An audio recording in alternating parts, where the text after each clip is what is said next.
Sammy.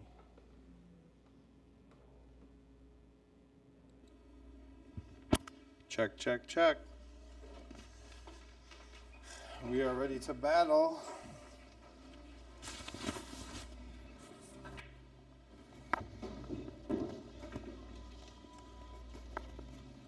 Frankie's texting all his friends, so this will be like an hour. No. All right, Frankie. What kind of cue do you play with? Predator. What kind of tip? You got a soft tip or hard tip? That's a soft tip. Soft tip. G2 soft. Copy that. I know you're from Wisconsin, but if you had someone shoot $1 million spot shot on the 9-foot table over there, what Minnesota player would shoot it? Minnesota player, not Wisconsin player. Minnesota player. Yeah. You could win $1 million if they make it. Junior. Junior, Michael Parent Jr. Good answer. Good answer. All right. Come here, dude. All right. What kind of cue do you play with? I have a Predator as well. Same tip, soft? Super soft, white carbon shaft. Okay. Predator cue. How long you been playing pool? Quite a few years. We grew up with, long enough. Grew up with a pool table at home. Okay. So, Are you from around here? I'm from Bloomington. Bloomington? Yeah, I grew up in Bloomington. I live in Lonsdale right now. Oh, fair enough. Yep. Who shoots the $1 million shot? Minnesota pool player. TJ Steinhaus. Copy that. Go with that. All right, boys, leg it up.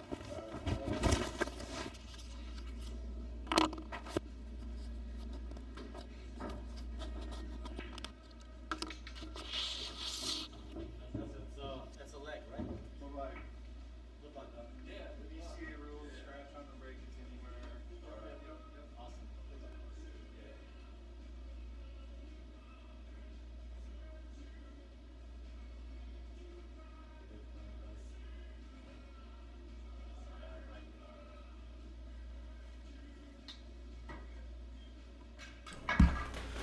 Okay, we are live here. They leg. Looks like Frankie won the leg. I'm going to introduce you to Sam Hull, one of the guys that I listen to talk about pool all the time. And he's going to be looking like munching on some grindage and talking to you about Frankie's game. And I didn't know Doug very well, but maybe Sam does, and he can elaborate on his game. But he's a little higher rated than Frankie. Frankie plays loose and fast, and I'm going to be practicing for Sunday, so I'm going to leave it over to Sam, and I'll come in and change the camera angles for you every once in a while.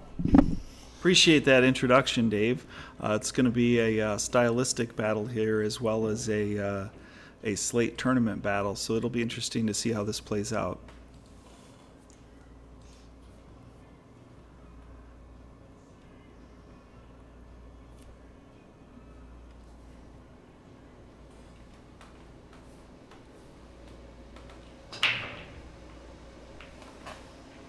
Looks like Frankie had a great controlled break there. Unfortunately, didn't sink a ball, although he struck the balls quite well, and the cue ball went dead straight back from the spot. That's definitely one of the signs you want to look for when you're going for a break with a absolutely full center hit.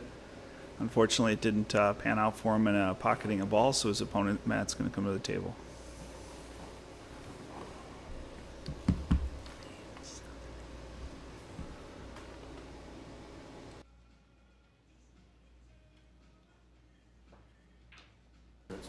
I know Frank, but I don't know. Looks like he's elected to take solids here. Doug's on the move.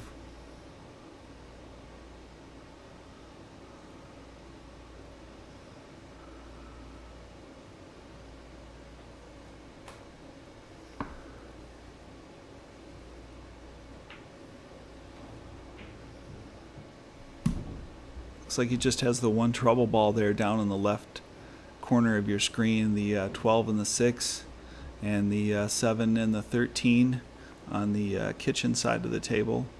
Let's see if he uses the 5 ball in the side pocket to work that 7 ball here in the corner. I suspect that's his next play.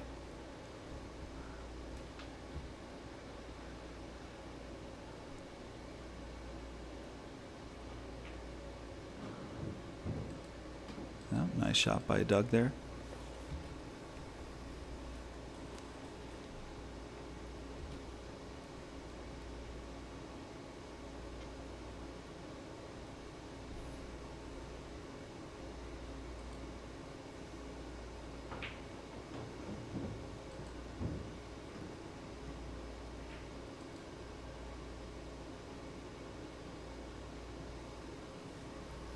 So he's got rid of one trouble ball.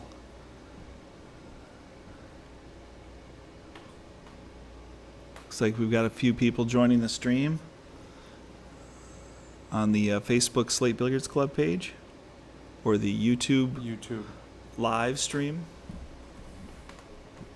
And there is a chat up at Slate Billiard Club on YouTube. Feel free to chat. Sammy can read the chats and he can answer questions. As I am able. Looks like he might go for a carom here. This seems fairly obvious that the carom is the play here, and bounce across the rail to the center of the table.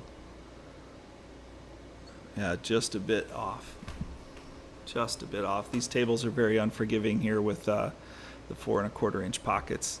So for those at home that said, hey, I can make that shot, you probably can, but it's a little more challenging here on this equipment, I can assure you.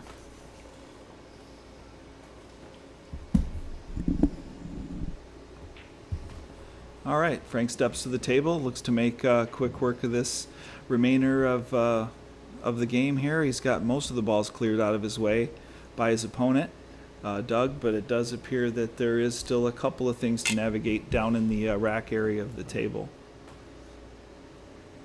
You'll notice Frank is a very quick shot, quick draw type of player. He definitely gets to business right away.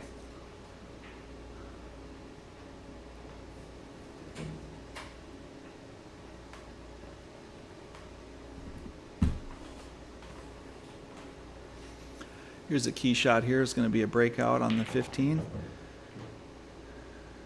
Kind of went hog wild and made a couple of balls accidentally, but it looks like it's going to work out for him pretty well, as he does have a challenging but makeable shot in the side pocket.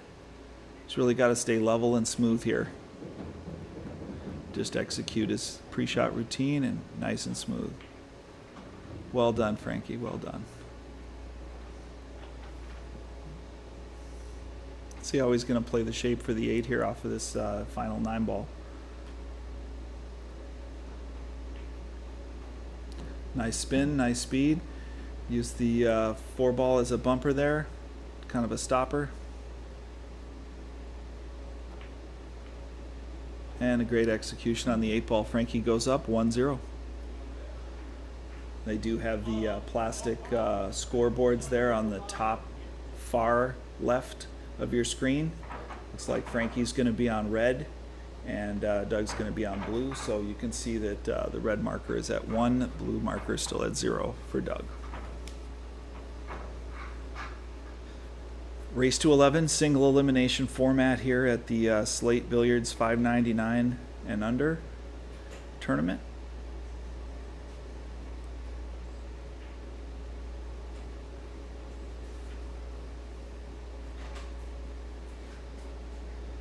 And it is winner breaks.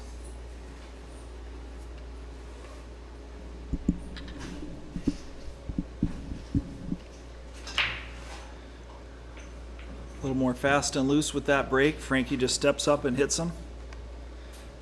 And he did get a good result.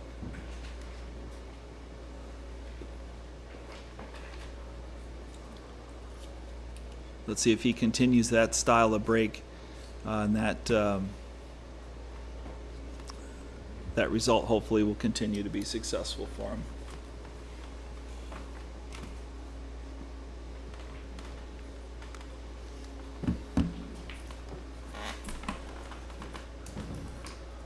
Well, Frankie's making quick work of the table here, stepping right in and moving on.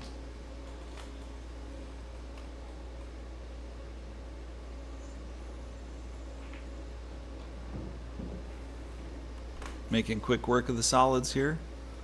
Let's see if he gets a bump on this 2 ball here and how that plays out.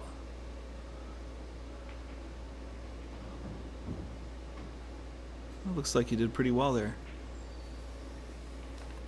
I think he's trying to make sure he misses the 14, I believe, here.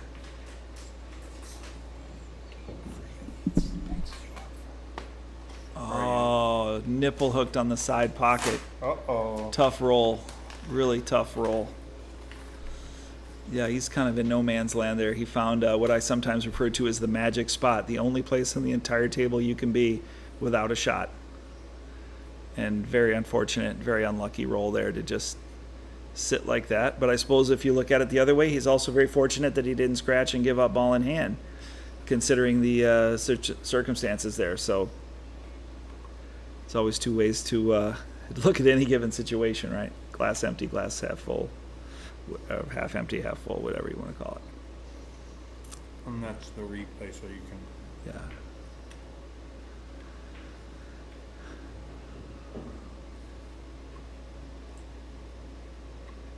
All right, Doug's going to step to the table here and see what opportunities he has with stripes.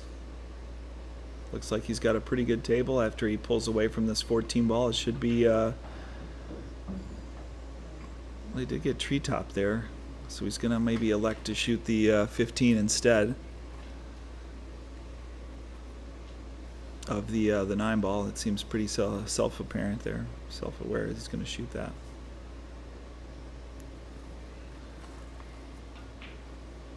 Oh wow, he just really quick draw there.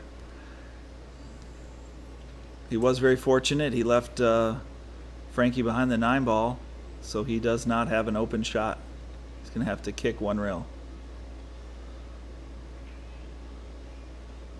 Oh wow, once again, Frankie headed into the pocket for a scratch. Ball in hand anywhere on the table for Doug as he looks to get forgiveness for his previous error and move on with the rack. It didn't look like Frankie called a ball there. He was just trying to make a good hit and leave the ball down table towards the rail. It was just really unfortunate to get a scratch there. But now it's onward and up for Doug. He can just basically have what they call the goldfish memory and forget that he ever missed that 15 ball and get some momentum going on his side of the board here.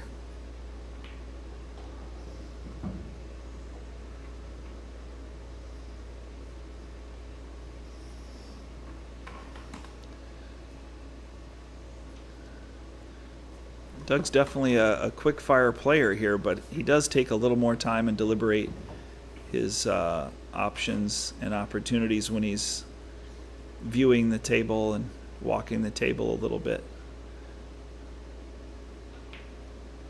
But once he gets down on the ball, he doesn't mess around. He knows what he wants to do. He's very decisive. Takes a couple strokes, gets down to business.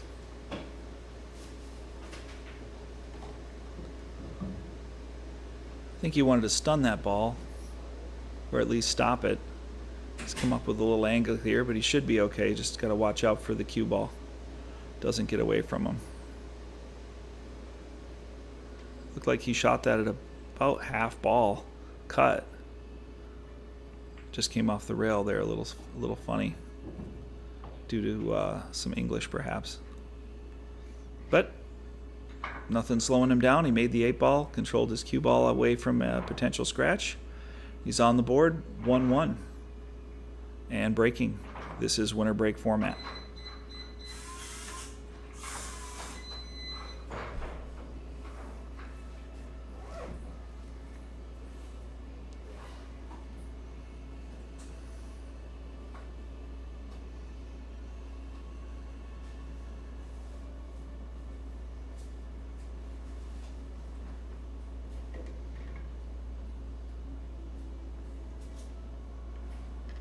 Let's see what style of break he chooses to engage in here as compared to Frankie.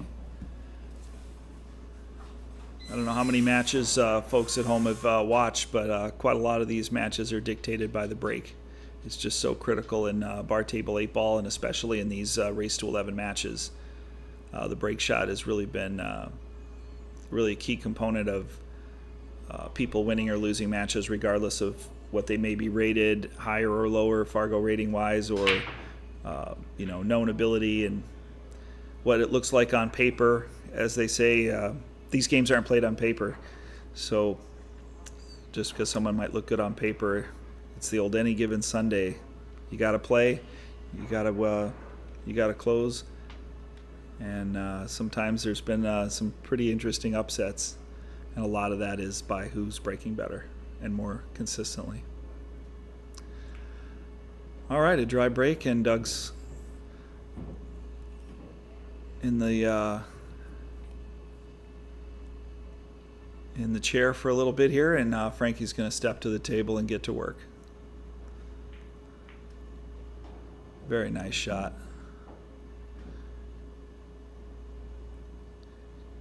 Kind of bumped the ball and just ended up in a nice little lane for the 9-ball that he can get through there. That was fortuitous.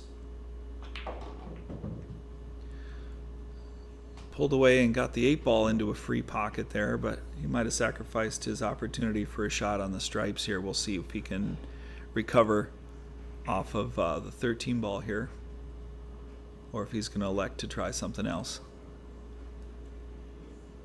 He really did put a nice draw stroke, really clean draw stroke on that. He just caught the ball so full. I think he was planning to go up table there. A wise decision to play safe. Just ran a little bit long off of the rail there. He was trying to stick him behind the 6, maybe even lock him onto the 6, but traveled just a little bit too fast and just a little bit too far, leaked out, and just snuck away from the 6-ball there. He certainly hit it pretty slow, and he certainly hit it at a nice clip off of the 13-ball, but these tables do run, as anyone who's been here will tell you, very quickly. And that one just might have had a little too much on it. But definitely the right decision and a good play. All right, let's see what Doug has in store here. He's really walking the table, like I said earlier.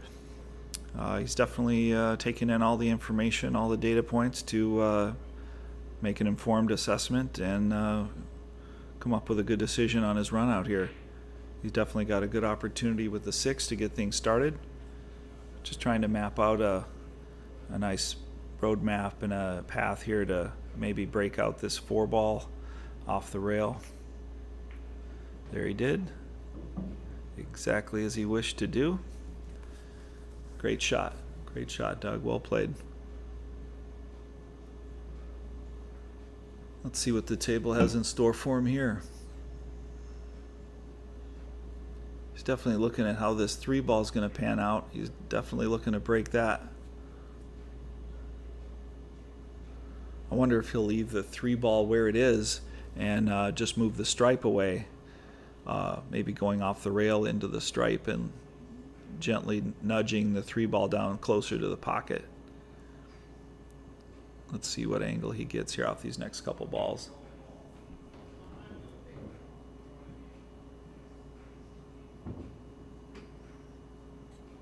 It appears from here that he's fairly straight on this side pocket, which is actually pretty ideal.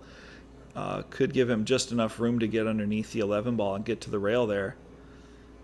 So he might actually be in a pretty nice spot here. Let's see what he chooses to do. I'm thinking top spin with a little bit of right English might do wonders to slide down that rail a little farther to be able to clip into that. Looks like it's the 9-ball.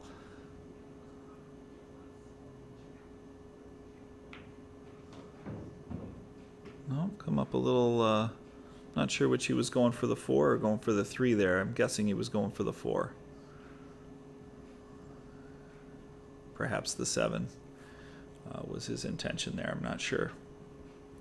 Fortunately, I do have a replay on another screen here, so it does appear that he was lining up for the 7, because the 3 wouldn't have been an option at that speed, or near that speed.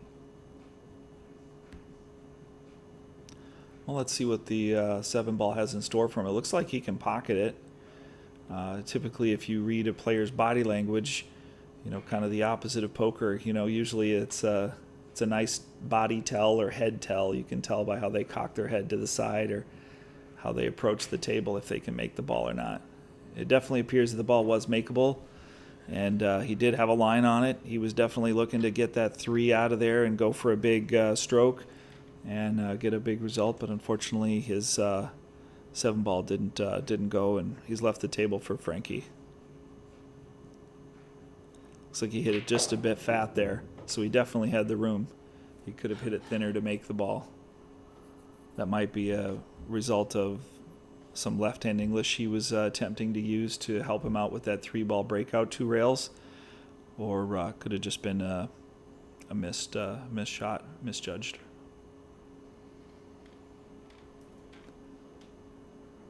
Looks like Frankie just kind of went for a table safe there. Didn't really get a lot of options from where he was sitting, so close next to the 2-ball there in the center of the table. Just tried to roll it down. I think he was trying to get to the bottom rail and freeze, and maybe just came up a little short and didn't quite make it down to that half diamond there on the bottom of your screen. Would be my guess. It's where he was trying to go with that ball.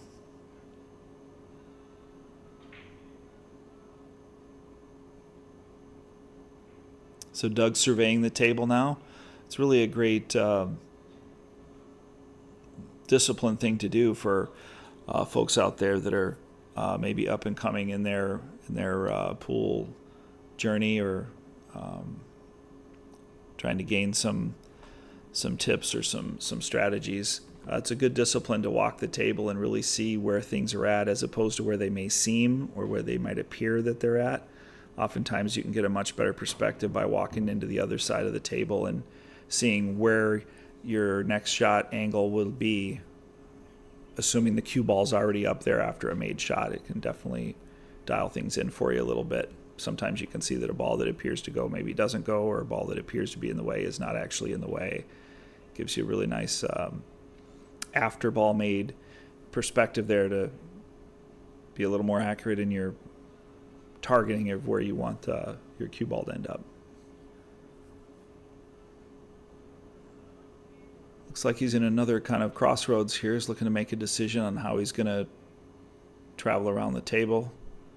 He's choosing to go tree-topped over the 3. I'm not sure that that's the ideal thing to do here. I think he's looking more at the 7. Yep.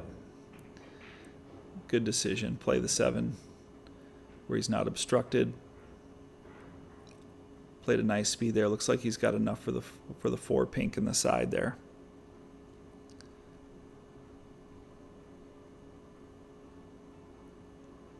Yeah, you can tell he just had a really nice smooth speed there.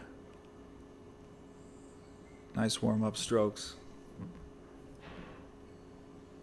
Really a much more deliberate striking player when he's striking the ball, walking the table, looking at options.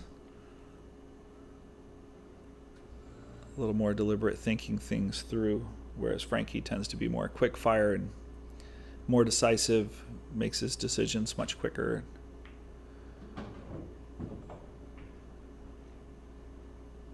I don't think anyone would ever accuse Frankie of analysis paralysis. He sees what he needs to see and what he thinks he wants to do, and then he gets busy doing it. Nothing wrong with that. Just a different approach to the game.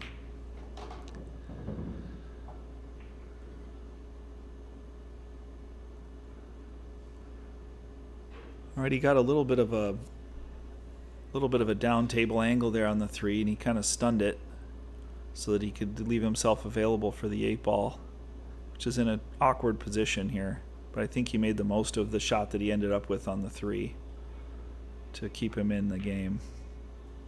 Oh, he overcut it. So he overcut it and hit it twice.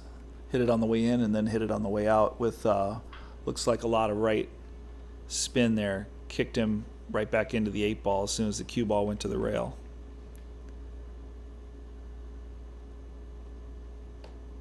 He stayed still. He stayed down. Maybe he was attempting to kick the ball and actually kick it instead of cut it. I'm not sure.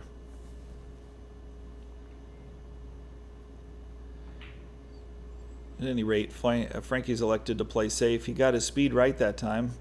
Looks like he might have just barely leaked out for a hit. I don't believe it's enough to make the ball, but he can definitely touch it. Again, for anybody who hasn't played here at Slate Billiards Club, these tables play very smoothly and very quickly. The rails are very responsive as well. So they're definitely just kind of getting their feet wet here early on in the match, where the table speed and the cue ball speed is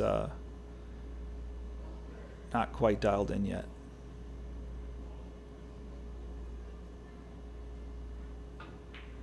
What a shot. Wow, Doug really put it down there.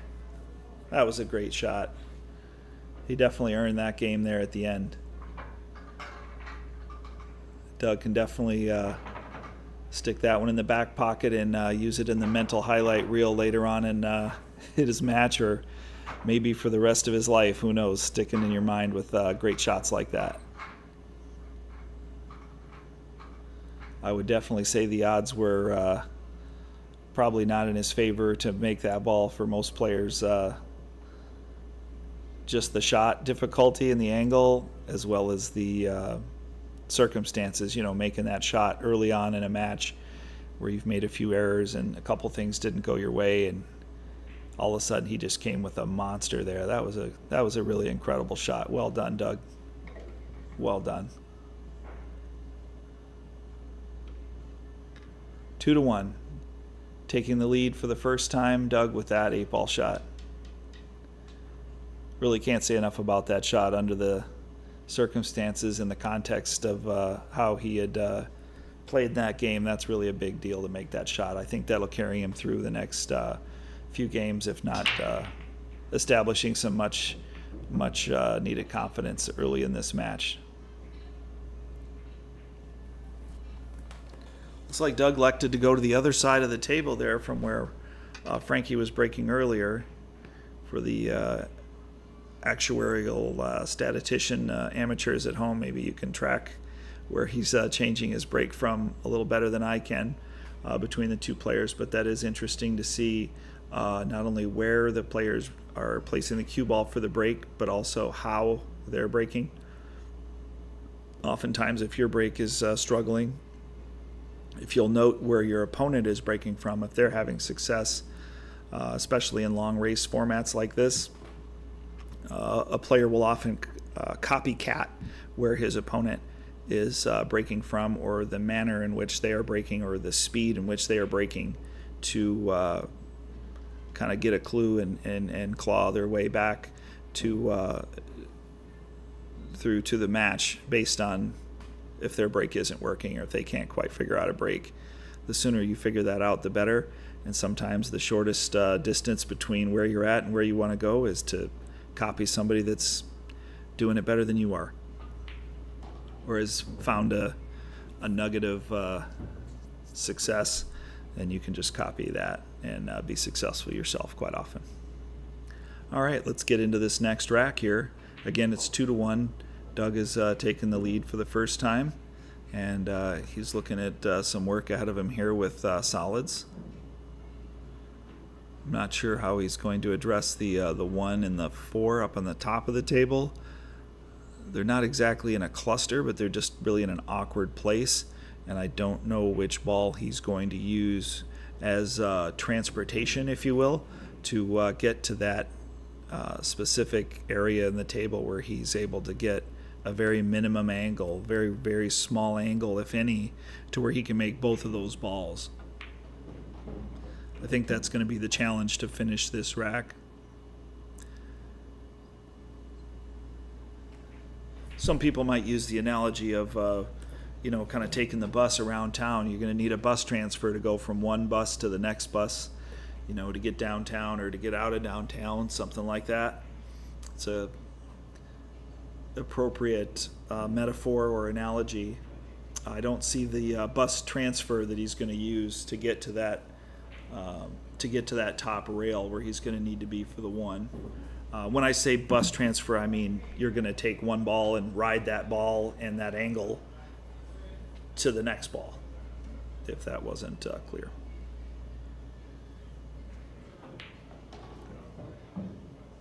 Right, he did move a ball during his stroke. That's not a foul, folks. He has the opponent's option to move it back where he feels it was and continue play. We're not playing all ball fouls or, like TV rules, where if your clothing or your hair touches a ball, it's considered a foul. This is just cue ball fouls. And BCA rules would also indicate that if you move 2 balls or you disturb 2 balls, that would be a foul. but just a single ball, its opponent's option to move it back where they feel that it was, or to leave it be as it rests, whichever is more advantageous to the opponent who did not commit the error.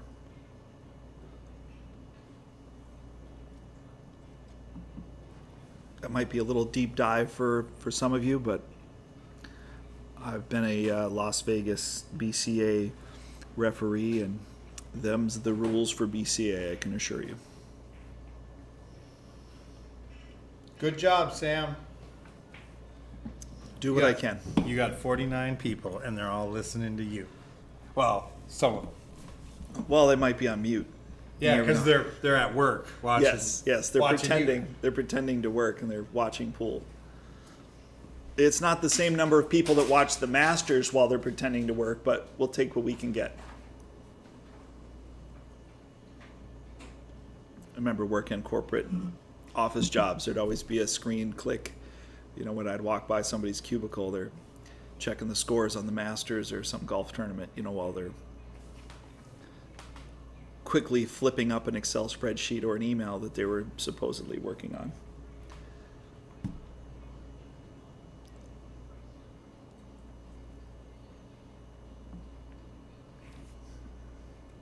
Allegedly, I think is the word. Pretty nice shot there. But again,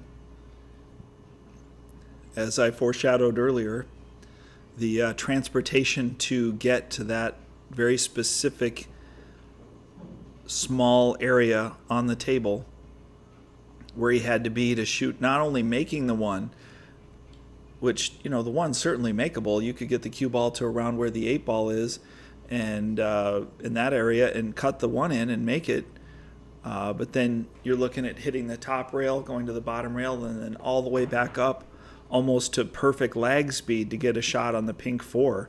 That's just really not great expectations or high probability that that's going to happen. So that did kind of come back to bite him there by not being able to get up to the top rail for that 1 ball. So he did hit the cushion there, and then he did contact his ball, but you do need to play after contact of your ball. Something has to hit a rail, and as you can see, the cue ball, I believe the 11 ball or the pink 4 ball, nothing did contact a rail after the cue ball hit the ball, so that is still a foul ball in hand for Frankie, and he steps to the table, eager to go to work after a brief sit down there for a while, or maybe more than brief sit down for a while. But unfortunately, Doug wasn't able to solve the puzzle there of getting to that 1 and that 4 on the top rail, and now it's Frankie's turn to make looks like quick work of these stripes, as long as he can clear this 9 ball here, which looks like he might be in a little bit of peril. He might be able to play just a bit of a swerve here, and looks like he's clean to make it. Might be swerving just a little bit. Yep, good job. Nice shot. And to be honest, even if he did rattle that ball, the penalty probably wouldn't have been too great, because it looks like he would have left him a pretty tough shot, similar to where the cue ball ended up there, or maybe slightly different. Really wouldn't have afforded much of an opportunity for the remaining 2 solids. So he kind of had a little bit of a free swing there. 2-2. Frankie locks it up. He had a little bit of an awkward shot on that 15 there, but he just pushed it right in and ended up straight in on the 8 ball. He had the angle that he needed on the 15 to provide him transportation, as I said earlier, to, essentially a straight in 8 ball, which he did shoot and fire in with conviction, authority, and confidence. So Frankie's back to feeling good, and I believe before they move the score here, it has been tied up at 2-2. Frank breaking. This is a winner break format. Race to 11. If you're just joining us, it is also a single elimination format. That's the reason for the longer races. Once again, Frankie really hit the center of that head ball and just cranked it, connected with it great, hit it with great speed, and just nothing wants to drop for him. Looks like he's still breaking from his same spot.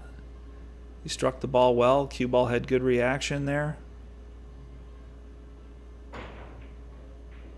For anybody that saw the match that I played in with Andrew Schlosser, known as Drew by some, his break was pretty explosive on his last rack. He broke and ran out on the hill, deservedly so. He had a great break, made a nice combo that he needed to make. Otherwise, it was take him if you want him. But for the rest of the match, his break was definitely struggling, and my break was definitely struggling. We hit him 6 different ways from Sunday, and it was just very difficult to find a consistency making the balls on the break. So they may find themselves in similar territory here tonight, trying to get consistent, making balls on the break, staying at the table, and controlling the table, dictating play by, taking the balls that are in a better position and easier patterns, and leaving the opponent with the struggles, the combos, the breakouts, or just simply cleaning up from an open table position. If they've got a good shot to start, they might just run out and not even give the opponent a chance at the table.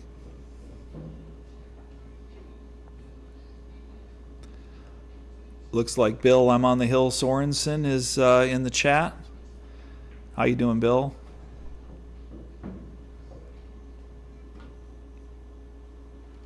Looks like Angela and Drew are watching from home on the couch. Says Drew thinks it's crazy to hear Sam talking out of the TV here at home. Well, there you go. Hi, Drew. Boo. Boo, Drew. I say boo. Boo to you, Drew. All right. Thank you for watching at home, Drew and Angela. For those of you in the know, Angela is my girlfriend and Drew is her son. So they're enjoying the Slate Billiards Club $5.99 and under tournament on a beautiful Saturday evening where it's hot and sticky. They're inside where it's cool, having a snack and watching some competitive pool matches. This will be the only match tonight, though. Frank and Doug are the only live stream for tonight, the only match on for tonight. But we do appreciate everybody tuning in and supporting the channel and supporting Slate Billiards Club, as are these fine players supporting our tournament, supporting our Slate Billiards Club as well by playing here. What a great place to play, too. The equipment is top-notch. Tables are clean, play great. Balls are new, play great. They're always clean. Really great ambiance here, too.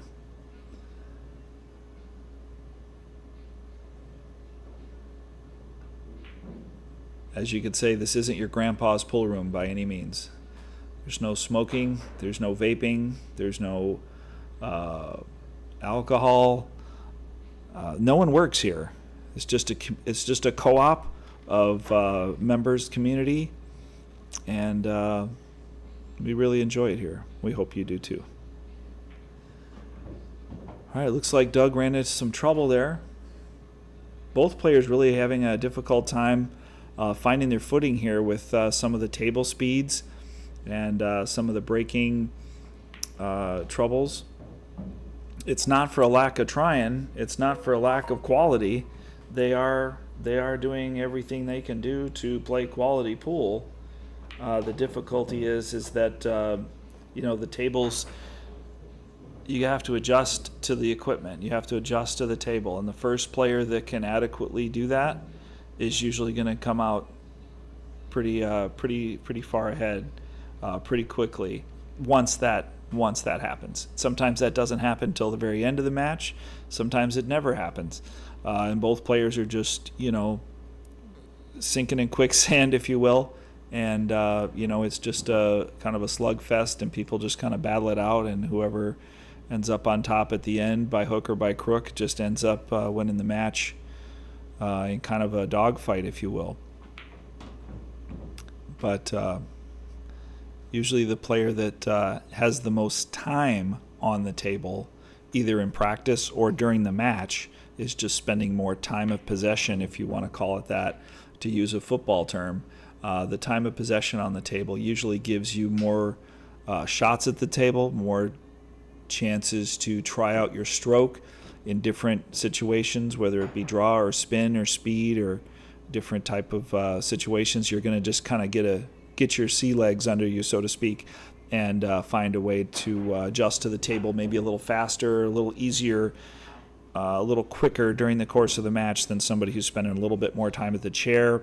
When they get up to the table, they're kind of looking at tough shots, tough spots, and they never really get a chance to get their motor going, so to speak. And that can be doubly difficult from that position to not only get accustomed to the table, get your confidence, get your stroke, and just, get some scores. But anyway, I'll get off the soapbox of that and back to the action of the match here. Looks like Frankie's found himself in a bit of a tester here. He's went for a bit of a tie up there, and it doesn't look like it quite worked out the way he wanted to. Doug's going to approach the table here with a ball in hand, and I think he looks to get to work here.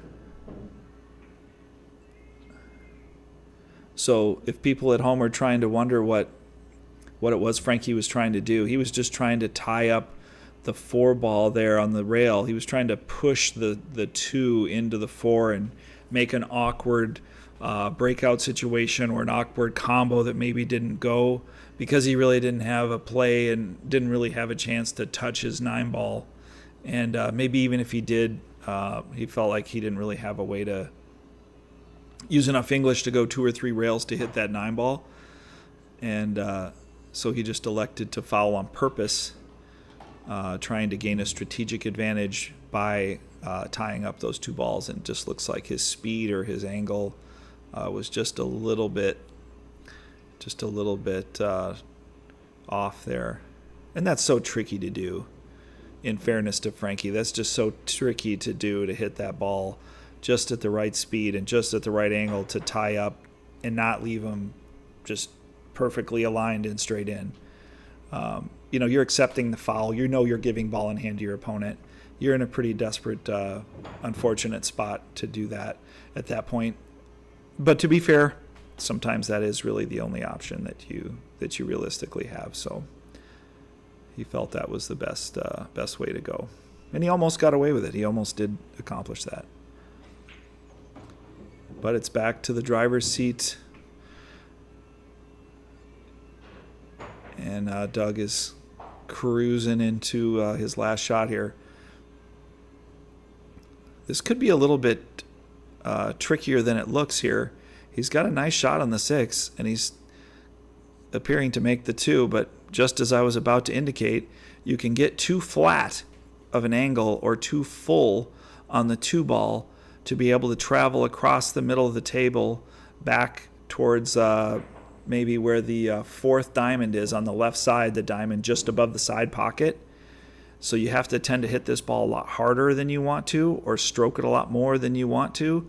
And this can definitely lead to the ball maybe being a little bit astray, or just going into the facing of the pocket and not getting where you want it to go and just not falling in.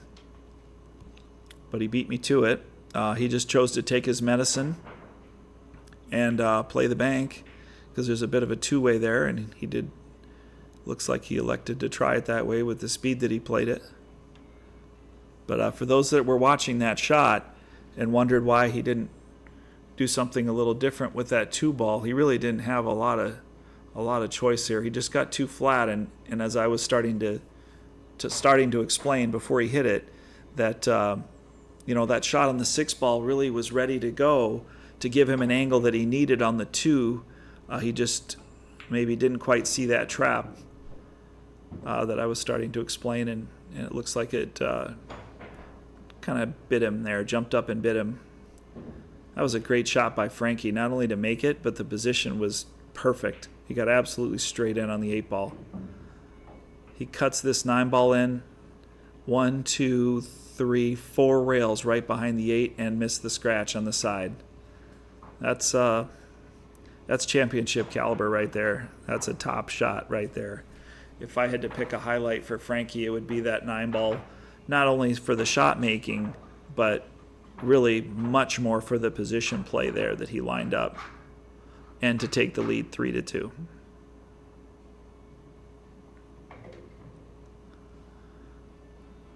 There might be some folks out there that would play that a little bit differently from the 9 to the 8, but I like hitting it with a confident stroke there. And Frankie's going to be true to himself. He's going to play the way he plays, and he's very consistent with that, and he gets some very positive results by doing that. So, there's an old expression, dance with the one you came with, right? Frankie's gonna keep going and keep doing things the way he does them. Unfortunately, he just scratched on the break. I hope I didn't give him the commentators, the infamous commentators curse there.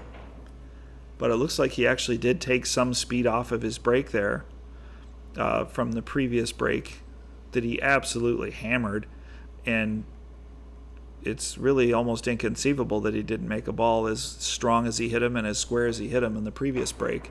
So I think he kind of recognized that the table speed wasn't conducive there, and so he took a bit off of the speed, wisely so, but unfortunately caught a kiss there and scratched. Another unfortunate roll. So in BCA, if you scratch on the break, you actually don't have a kitchen to play from. The BCA rules do not have a kitchen, as it's called, on the table. It's ball in hand anywhere and everywhere. So for those of you that are wondering why he's shooting from his cue ball outside of the quote-unquote kitchen area, and he's shooting a ball that is clearly in the kitchen as well, that is because the BCA rules that we are playing by, and the BCA rules as they are stated in league or tournament play, that it is cue ball foul anywhere on the table on a cue ball foul on the break. So there's never a kitchen that you just have to break from the kitchen. That's the only time that the second diamond and back to the rail, which is referred to commonly as the kitchen, would apply.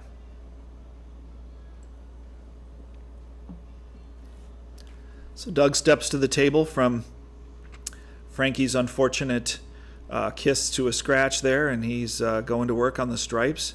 Looks like these are probably the best suited table that he's seen thus far. He's got to do a little bit of fence riding here. He's got to stay in some little bit of a couple of tight spots, but the balls are definitely available.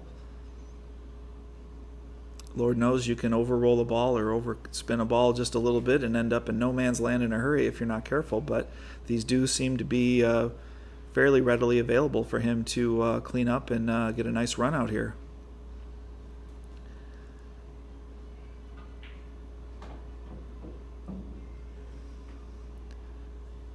I swear I didn't just jinx him, I swear. It wasn't me, I swear I didn't do it. Looks like he's really thin here on the 13, I think it is.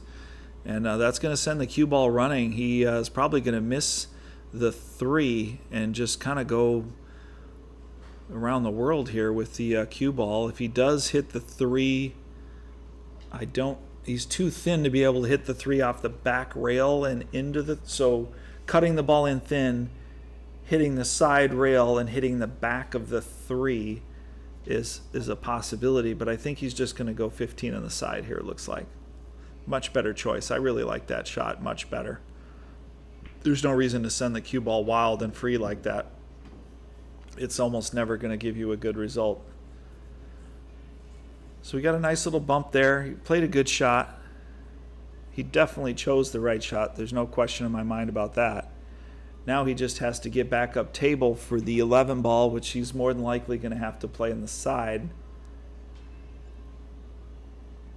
He's looking at what that might be to play it right now. Again, an extreme back cut. Very makeable. Difficult, challenging shot, very makeable, but the cue ball. The cue ball is the aftertaste he's really not going to enjoy. It's not New Coke. It's not Coke Classic. It's going to be a bad aftertaste of sour milk, I think, if he shoots that 11. So he's going to go for the shot that I like, which is playing the 9 ball and trying to miss that 2. Oh, he really went with a ton of inside spin there, which was definitely the way to play that, in my opinion. I think it's just that slow speed over distance with fairly extreme right English there. Might have just deviated off the path, and he just caught it a little thick. Believe it or not, that cue ball does get some traction against the cloth there when you hit it at that mid light, kind of mid slower speed. And it can actually just kind of swerve and just kind of curve a little bit on its way to the ball and end up not hitting it where you intended or where you aimed or where you needed to hit it, quite frankly. But that was a position he was in. He really didn't have a choice. He had to play it that way, and he had to play it basically, at that speed. So, that was the predicament he was in. So he made the most of it. Hell of a try there. That was a great kick shot. Frankie wisely played safe there and left him in a pretty bad spot. But to his credit, Doug came out firing there and had a chance to make a really great play there and just came up just short. I'm not sure that that's the pocket he was playing the 11 in. These guys play so quickly that it's sometimes difficult to ascertain what they're going to do or for me to even commentate on it before they're already doing it. So not only does it give them very little time to pontificate on their lot that they've arrived in, but it also doesn't give the commentator much time to deliberate on what their options and choices might be and which one might be the best one, because they just get busy doing it. And that's okay. There's a lot to be said for shooting confidently. There's a lot to be said for shooting decisively, as long as you can gather in the information and process it quickly and assess it quickly and come up with a solution or a recipe for the circumstances you're in. There's absolutely nothing wrong with it, as long as you're not skipping all those things and just playing really quickly and just going straight ahead. I think there's nothing wrong with that if you just process the information faster. But speak of the devil, you can also make a critical error if you do go a little too quickly or a little too confidently and take things for granted. Unfortunately, Frankie demonstrated that by missing that ball and gives Doug a chance to get back at the table and gives him a chance to square things up here. Just got caught long and just off a straight. I don't know that you can call any shot on a bar table a long shot, but certainly that was most of the table, about 3/4 of a table shot with just a slight cut, and he just caught the nipple on the left side and then the outside and then back inside, and just enough to miss and rattle it out and give Frankie a forgiveness for that ball that he missed and get back 4-2. Get that game back on his side of the scoreboard. Nice draw shot too, Frankie. Good controlled speed there.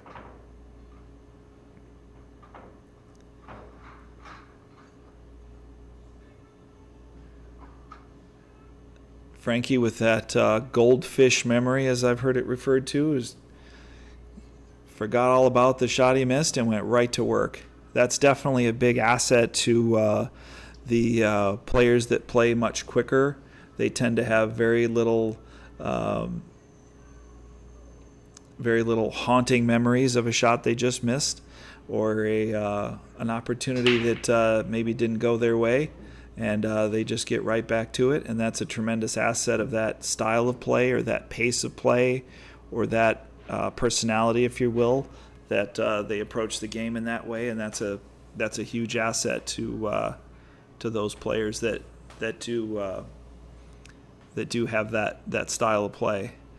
However, it's also demonstrated that you can miss an opportunity that folks would not expect you to miss, because things tend to get a little rushed, a little hurried, or a little taken for granted, and miss very makeable balls. Trying to see the finish line before you're actually there can definitely happen with that style of play as a negative aspect. So there's positives and negatives to a lot of things depending on how you go about it. Just have to be more aware of what those tendencies are and try and mitigate them as you can.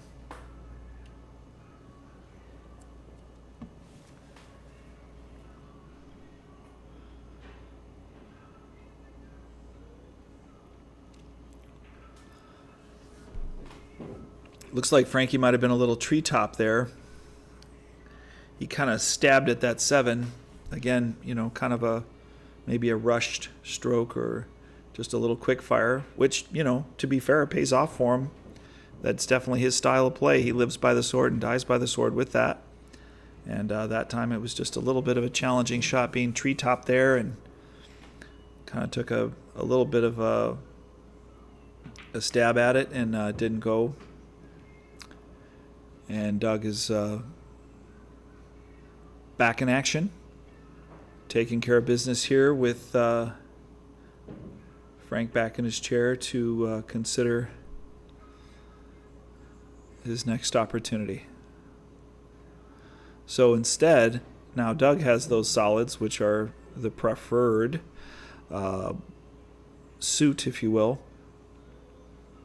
And he's looking at his challenges on the 7 ball, which is the brown ball up by the kitchen line there on the left side, obstructed by the stripe, the pink 12. And he's just come off of a kiss there. So he looks like he just has the 2 ball. And he does. Just has the 2 ball, gets a beautiful bump on the 3, the red ball there. Honestly, I don't know that could have worked out really any better for him. I'm going to watch it again on my other screen here with the benefit of replay. So he's got a really long bridge there. He's got to worry about the 10 and just executes. Keeps his head down and just goes right through it. Similar stance and similar scenario on that 3 ball with a lighter touch. But a similar result. Hits the ball very well. Really good form. Really good stroke mechanics, and a really good result. That's not a coincidence.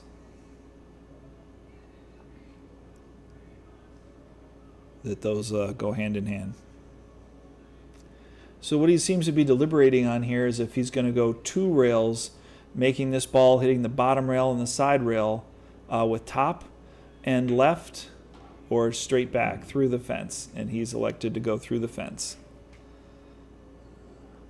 I like that shot there, especially if that's something that you're more familiar with and you're more confident with, that you're actually going to go in between those balls and actually thread that fence there in between. If you're confident and familiar, it looks like you put some English there to kill the cue ball to make sure it went straight up off that rail. And he's done a fine job of getting himself in position on the 7 in pretty much the only place you could expect to be there. He got about perfect on the 7, so good job for him. And he came across the table nicely, back and forth, right back to the center of the table to give himself a very nice shot on the 8 ball, which he executed quite nicely.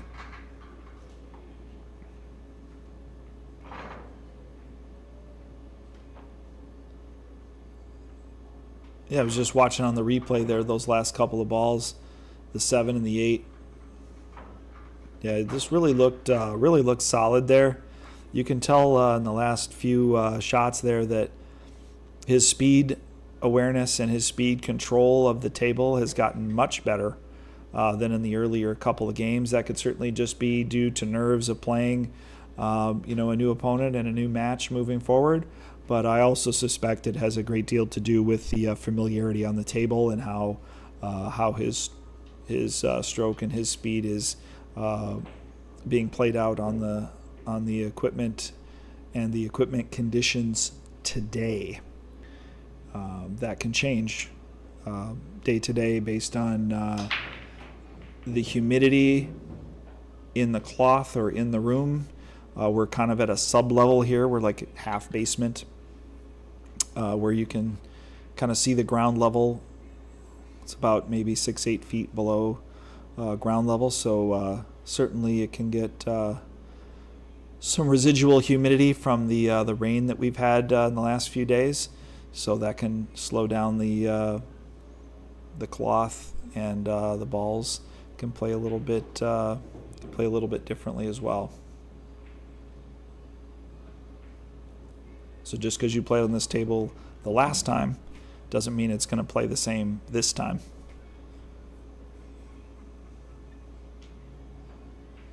All right, let's see. Doug got a good break there. He's only down a game, 3-4, which is in a race to 11 is certainly not anything to pay heed to or any worry to, as I'm sure both players are essentially ignoring the score and just playing their game. He's got a nice table here. This might be, not that I'm keeping track, but this might be one of the better tables that he's seen, and unfortunately, no commentator's curse here. He did take a lot of time looking at the table, deliberating, walking the table there, and then when he came up to his 14 ball, looks like he just overhit it, just hit it a little bit thick. And that slow topspin can tend to grab onto a ball and just cling to it that ever so slightly enough to catch it full. And I think that might have been what happened to him there. He might have just misjudged that occurrence just a little bit, or he might have just hit it a tiny bit full. Either way, it's enough to knock the shot just a bit forward and into the top point there, letting Frank back to the table. Once again, Frank, quick work, getting to it. Anxiously awaiting his opportunity, sitting at the chair, and he jumps up and gets right to the table and right back to work.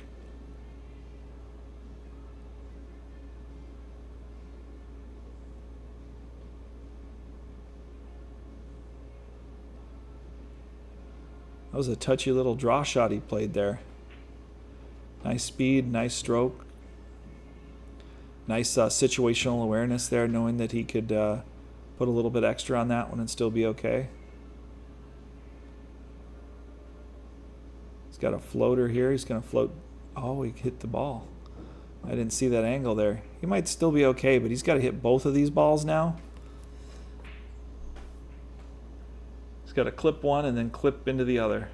Just like that. Oh, just a hair thin. Just a hair thin. You see him expressing some emotion there. He was just so close. He hit that ball well too. He really anticipated and saw what he needed to do there and what had to happen. And it was just unfortunate. It looked like he struck the ball really well. Looks like he did everything. Just a tiny missed judgment there, or misperception of the aim, and caught it just a hair thin.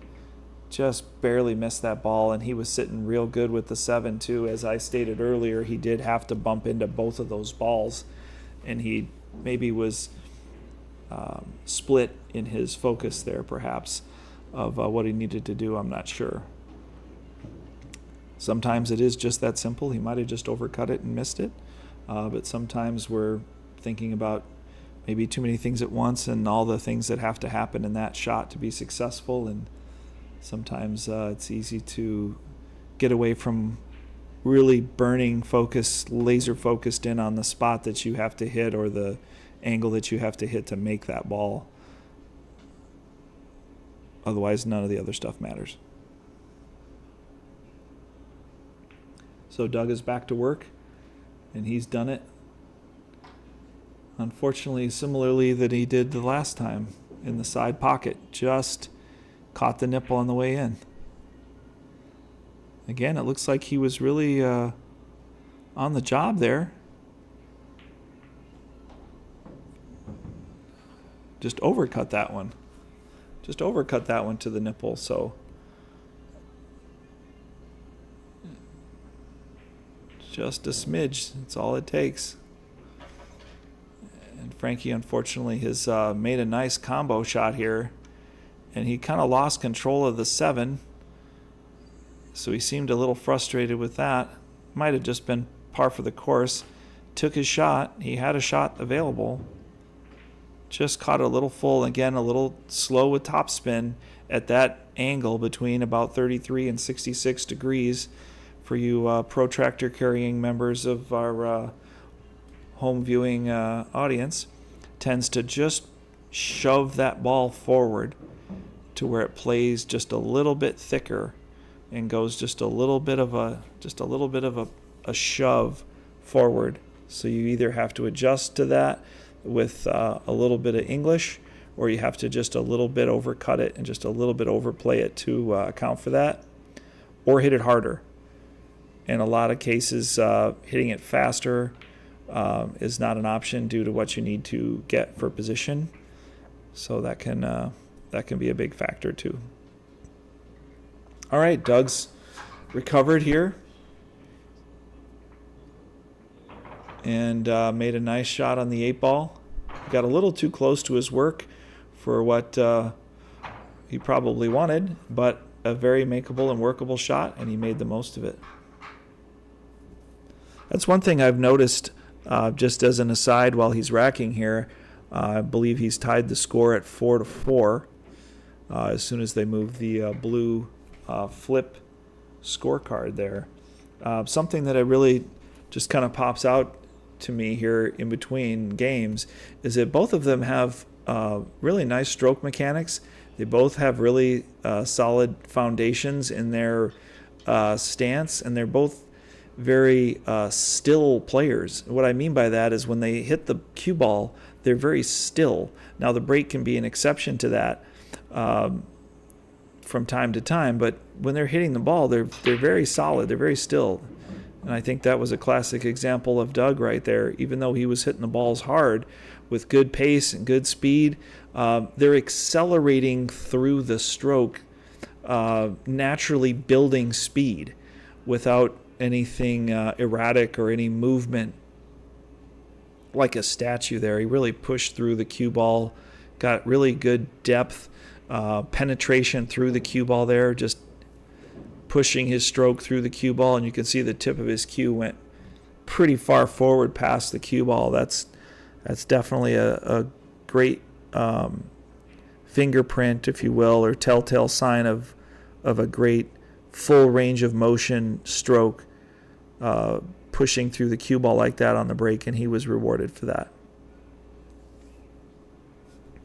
And Frankie does the same thing when he shoots, but we'll talk about his strong fundamentals when it's his turn, right? At this point, Doug is at the table, and he's handling business, trying to break free from the tie score of 4-4. And he cleaned up off of a error from Frankie there, and he got the game back from his error and has made a ball. And he's really getting to work here in solving the puzzle of these solids.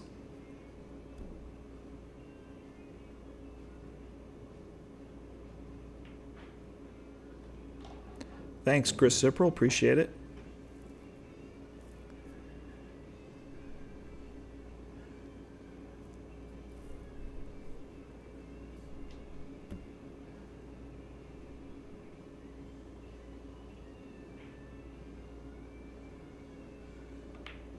See, there's that nice smooth speed again.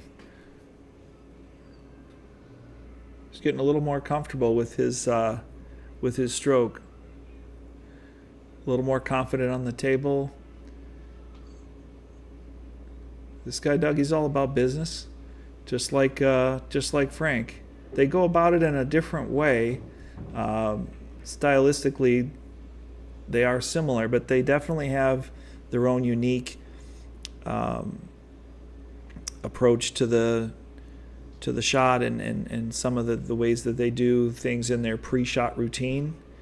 And some of those things have shown up as a positive result, and some of those things have shown up as an unfortunate result. But for those of you watching at home, I think you might see that, as I see it, that they're actually doing many of the same positive attributes very much the same, and that is not a coincidence. That is not by accident. That is by design, and that is through a great deal of discipline, regimentation, and practice of those fundamental elements that should be the core of anyone's game if they are hoping to gain consistency and reliability in their play, and therefore their results will be also more consistent and more reliable.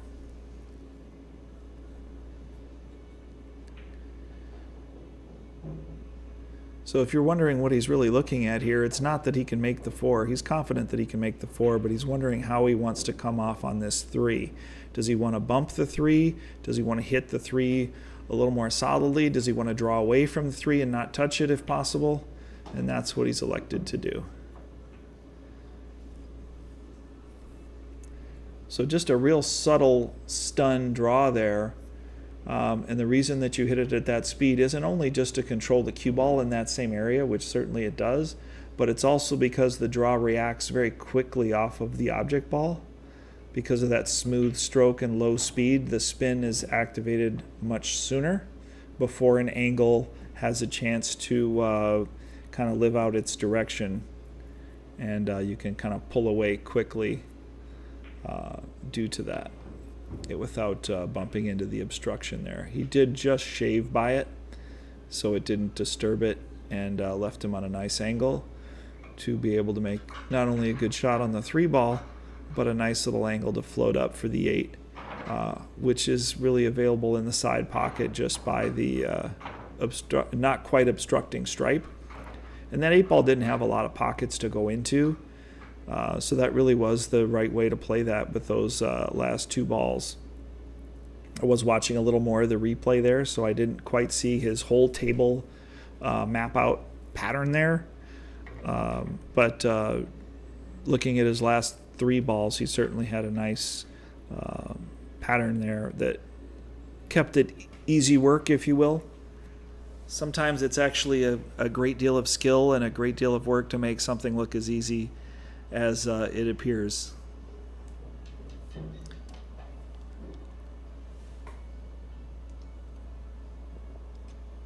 If it was as easy as it looked, we'd all be world champions in a week, right?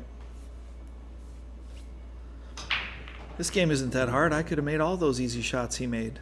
It's like, well, yeah, it's a lot of work to get those easy shots and to keep them there and to stop from going astray and having those cue ball speeds and spins and angles get away from you to where you don't have easy shots anymore.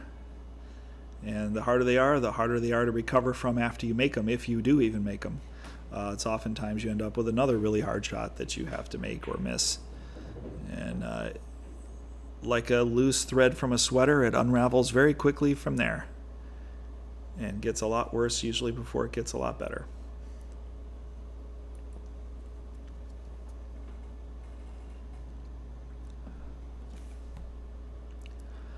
Thanks, Chris. Appreciate the support. Believe it or not, I have done this before.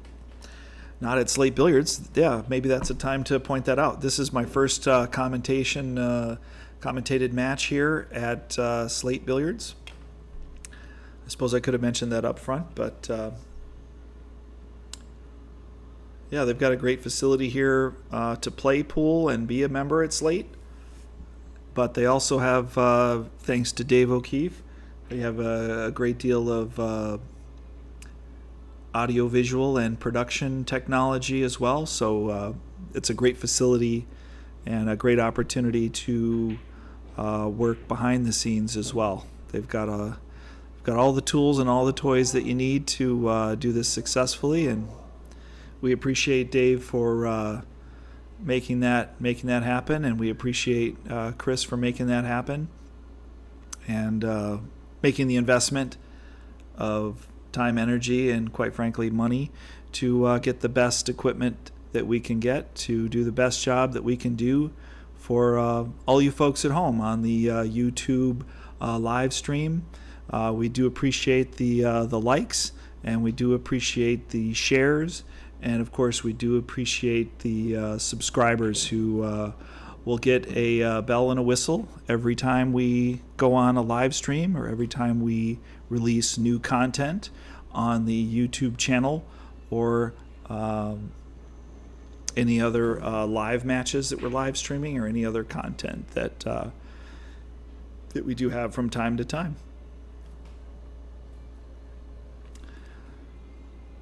Which segues nicely to, if you haven't liked, we do appreciate the support. If you are enjoying the channel and you are enjoying the live stream matches, please do click the like button. Please do share with your friends.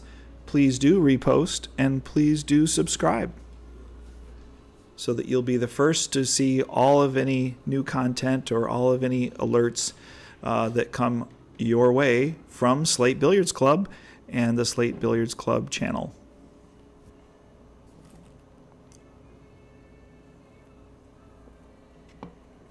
Looks like Doug's elected to play kind of a table safe there, just leaving Frankie frozen to the rail and shooting a tough shot of the 5 into the side. He hit it really quite good, but just a hair into the point.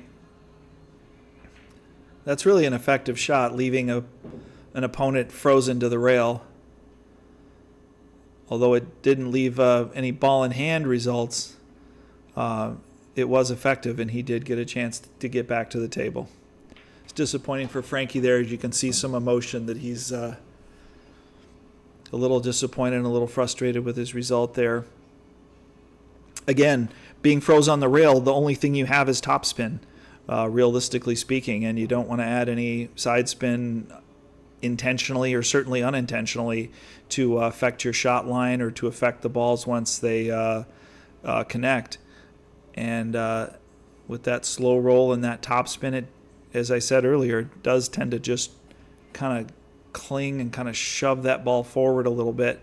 So a lot of times you have to really kind of just account for that. And when I say account for that, I mean literally not aiming at the pocket, aiming a little bit short, assuming that the cue ball will kind of shove the ball a little bit fuller and push the ball towards the pocket. If you're aiming at the pocket, you're actually pushing it past and away from the pocket by doing that. But that's easy for me to say up here in the safety and sanctity of the Slate Billiards Club office. I am not in the heat of the battle, and therefore I give all kudos, all accolades, and all admiration to the opponents and combatants in the ring, because it's a lot tougher out there in the arena than you think. And I am not a Tuesday morning quarterback, and I definitely support and appreciate the difficulty that it is to play under stressful conditions. And as I speak, there are some stressful conditions happening on the table for some unfortunate missed opportunities for both players, going back to back with a miss from Doug and then a miss from Frankie, and then a little back and forth trading misses here, but also blocking the pockets. So if you're going to miss, if you notice they missed with a smooth low rate of speed, and the pockets, the cue ball gets trapped kind of in the pocket, keeping that pocket blocked. Oh man, what a tough roll. Doug just caught a unfortunate roll and I really got to admit, I did not see that scratch coming. Hit it with a nice smooth draw there. He just pulled away and he might have caught a funny angle off of that, just barely missing the nipple there, or it might have just gone straight in. I can't really tell. As bad as my eyes are, I'm pretty sure he is playing with a white carbon shaft, though, only because they're amazing. That's not a product endorsement. I just happen to know that they're amazing.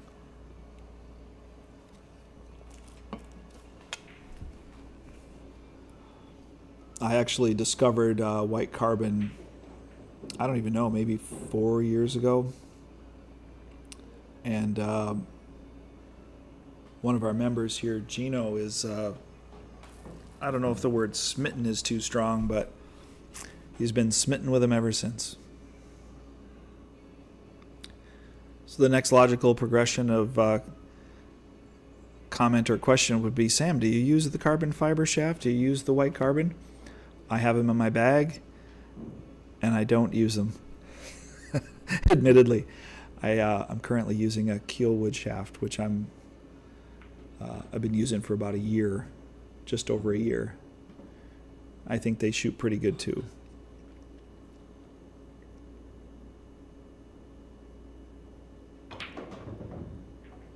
Frankie tried to clear the pocket there, draw stroking in, but he just got a kind of a wicked double kiss there. And unfortunately did not pocket the stripe. And is left with a safety option here. I think he kind of felt like he kind of had to do that there because the one just wasn't really available and wasn't going to be available after that that breakout was unsuccessful.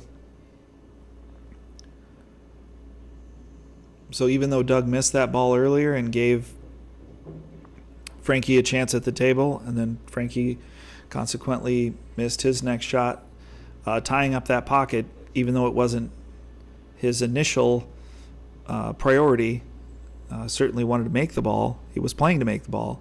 But, these 4 1/4-inch pockets are not forgiving, and he did hit it in a nice little speed there that it did, although it did miss, it did hang up in the pocket and kept him in the game. All right, so Frankie's back in action, makes a really nice thin cut shot down the rail, and Doug's attempt to play safe there was definitely warranted, and it was definitely a good shot. He just needed it to go about 4 more inches to the side rail there on the left. He was trying to put him up against the rail and hopefully behind the 11 ball, just came up a little bit short on his speed there. But that was a real touchy shot, and really a great safety choice. I was just a little bit short on the speed there. He had the angle right. It was definitely tracking right to the rail, and to snug up on the 11 and the rail there, just came up literally probably 3 rotations of the cue ball short. And Frankie once again right back to work, quickly finishing the out and evening the match 5-5.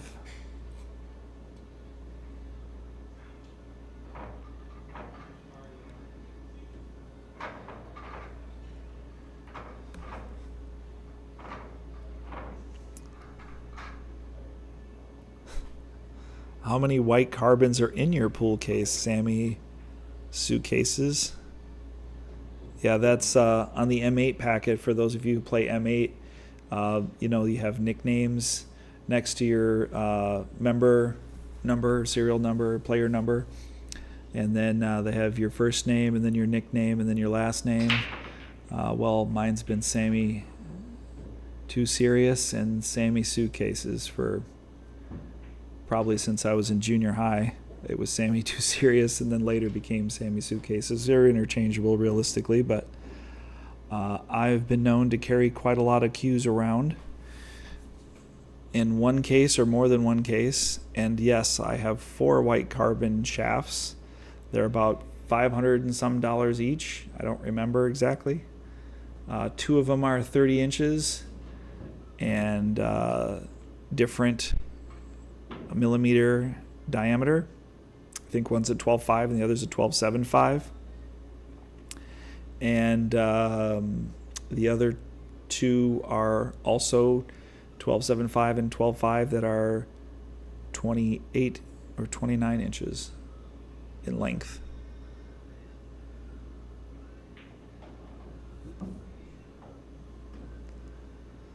Dave definitely mentioned that, and Dave definitely revived an old nickname, but that definitely is a nickname that I've had before Dave called me that. But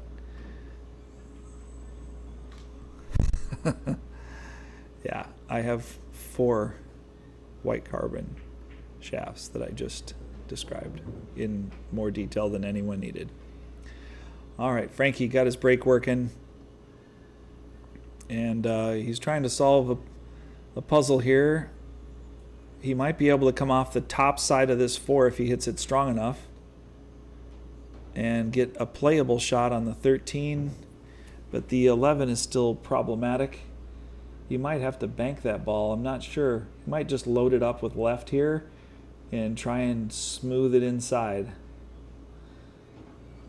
and just accept the shot. He might have enough to cut it. It's hard to tell. Hard to tell. I think he can cut it.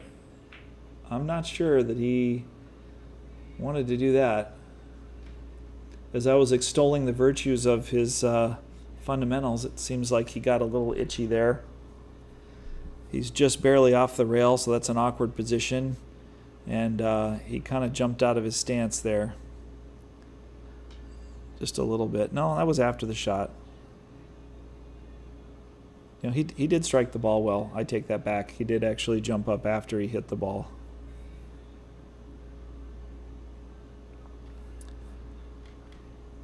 Looks like Ramiz, Frankie's brother, is in the chat. I hope I'm saying your name correctly, Ramiz. Might be Ramiz or Ramiz. I'm not sure which. I think I've actually met Ramiz before in person, but on the off chance that I haven't, good to meet you in digital form anyway. And welcome to the chat, and welcome to your brother Frankie's match here. He's playing a great game of pool here. It does tend to be the victor claims the spoils of the opponent's last made mistake here recently. Not sure if that's the mounting pressure or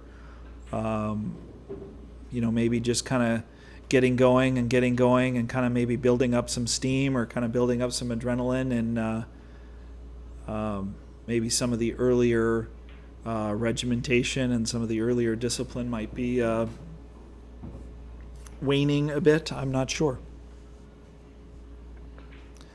But in the last handful of games, they've definitely missed more balls individually or combined than they did at the first quarter, if you want to call it that, of the match.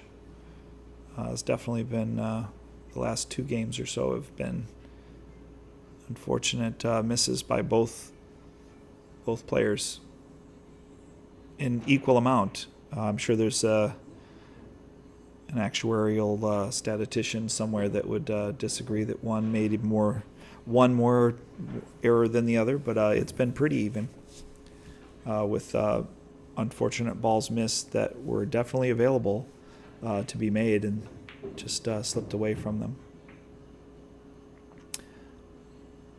But the person who made the last mistake, not the most, not the worst mistake, but the person who made the last mistake, the next player has gone on to equalize and basically get a clean slate and forgiveness for those errors by winning the game. At least in your mind, anyway. And Frankie has conceded the 8 ball as it was straight in and fairly elementary for Doug to make. Some might see that as a sign of sportsmanship or chivalry or gentlemanly nod to your opponent, or a nod of respect in some cases. I guess everybody has an opinion on that, and maybe we'll see that in the chat. Some people are adamantly against conceding the 8-ball, no matter how simple, no matter how easy. And some would say that it's a bit of a psychological move, a game within the game, as it were. And others would say that it's even could be considered sharking. I certainly don't adhere to that in this case anyway. Sometimes it's also just a way to not have closure in the finality of defeat. You kind of just don't want to see the final nail in the coffin for that individual game due to frustration on your part or aggravation on your part of missed opportunities. But that may be here nor there, or could it be a little column A, a little column B? Could be none of the above. I personally give no quarter, and I expect no quarter. And by that I don't mean a shiny coin. I mean I don't give and I don't expect to receive any mercy whatsoever. I've seen people sneeze. I've seen people hit straight in balls into the rail. I've seen people jump the cue ball right over the ball and never touch it. It might only be 1 in 100. It might be 1 in 10,000, but it's certainly possible.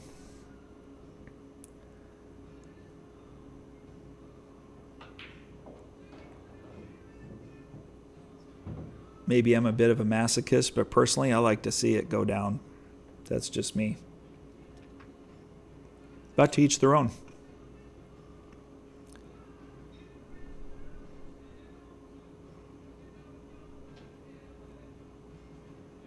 Nice stroke. Great shot there.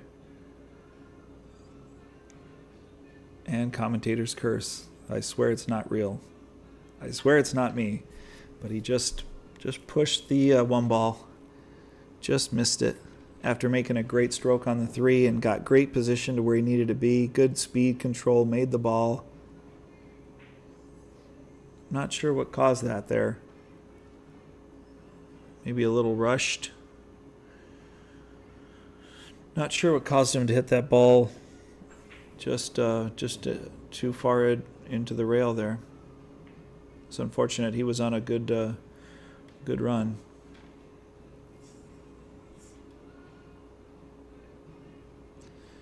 Frankie was kind of obstructed there, not quite treetop, but definitely obstructed. And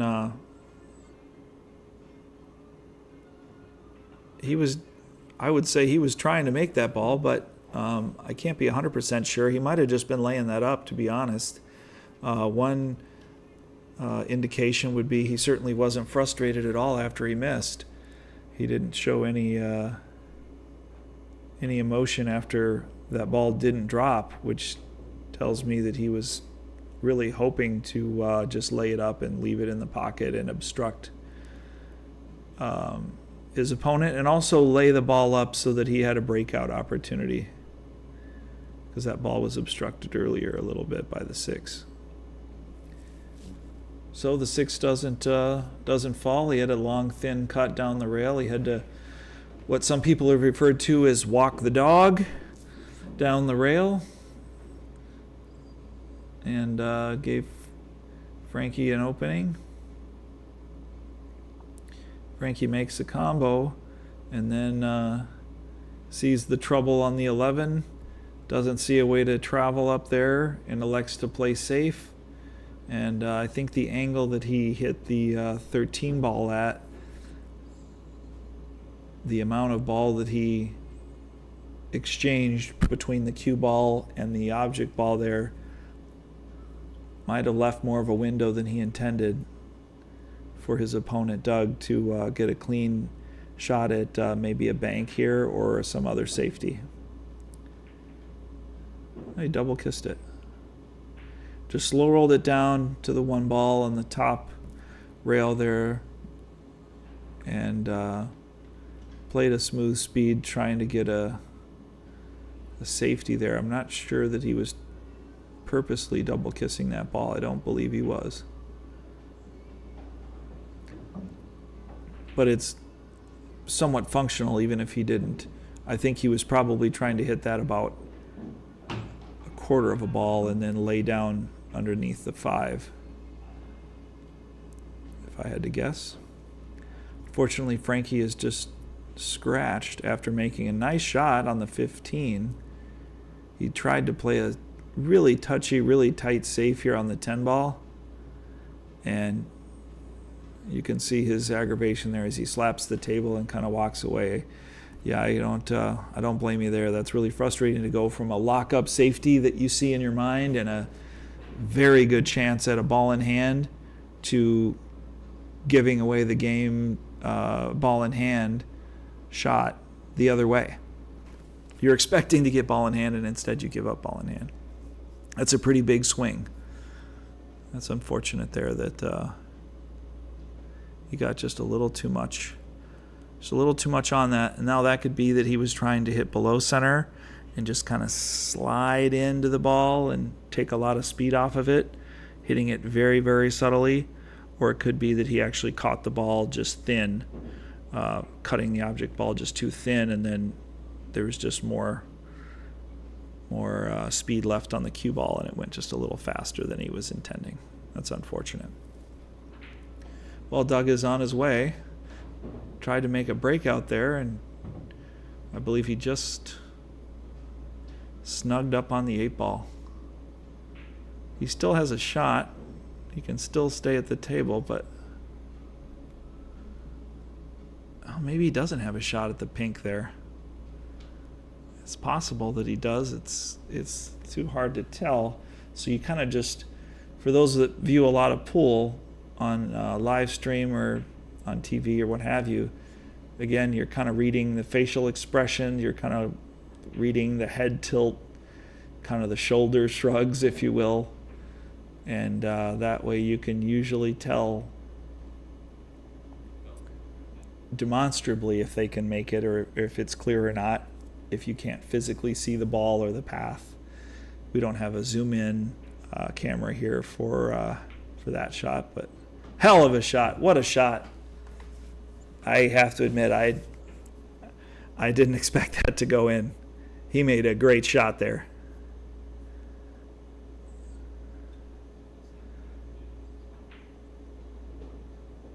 I'm looking at that again. That requires a second look. Man, he just hit that natural. What a great shot. And you see his head nod in approval there. Like, yes, that was the one I was looking for. So I think he ends up with the shot here off of the 1, safety in the vicinity of the 5 that he was looking for several shots ago when he rolled that shot down on the 1 ball before. But again, I think he was trying to land on top of the 5 ball and just didn't snug up on it, which gives an open lane to Frankie to hit the 13 ball potentially into a combo there, which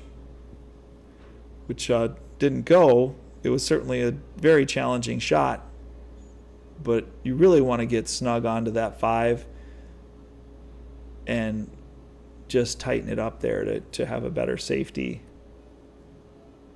and potentially get ball in hand, or at the very least control the table and continue on making some chess moves to improve your balls and your problems for the upcoming innings at the table.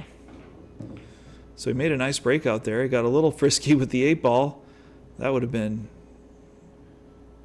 very surprising, but very possible all at the same time. When you swing into that 8 ball, if you don't know where it's going to end up, it's usually going to end up somewhere bad that you would rather not, sometimes finding the back of the pocket. But he got away with that and continues on.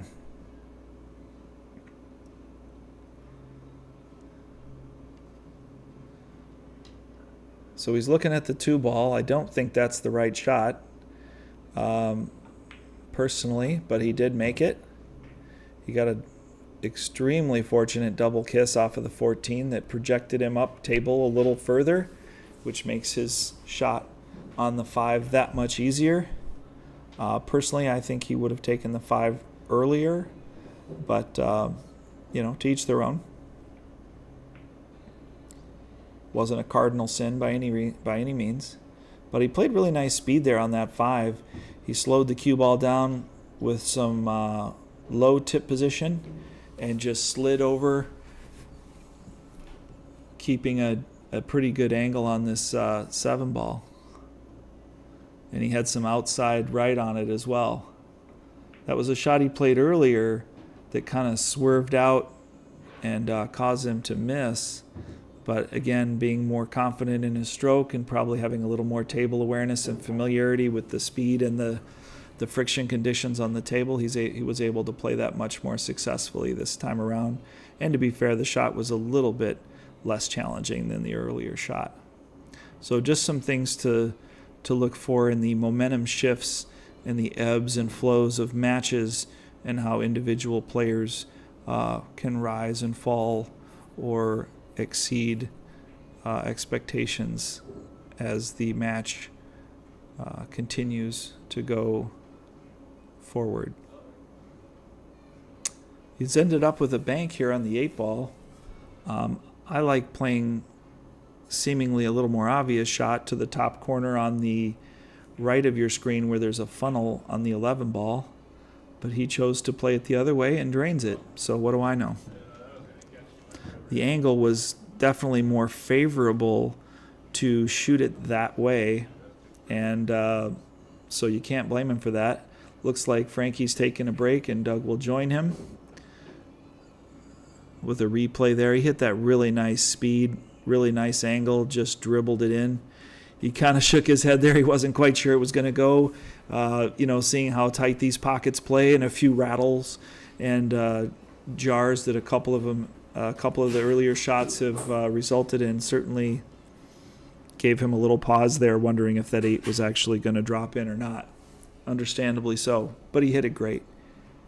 The speed that he hit it allowed that 8 ball to kind of wipe its feet on the welcome mat before it ultimately dropped into the pocket.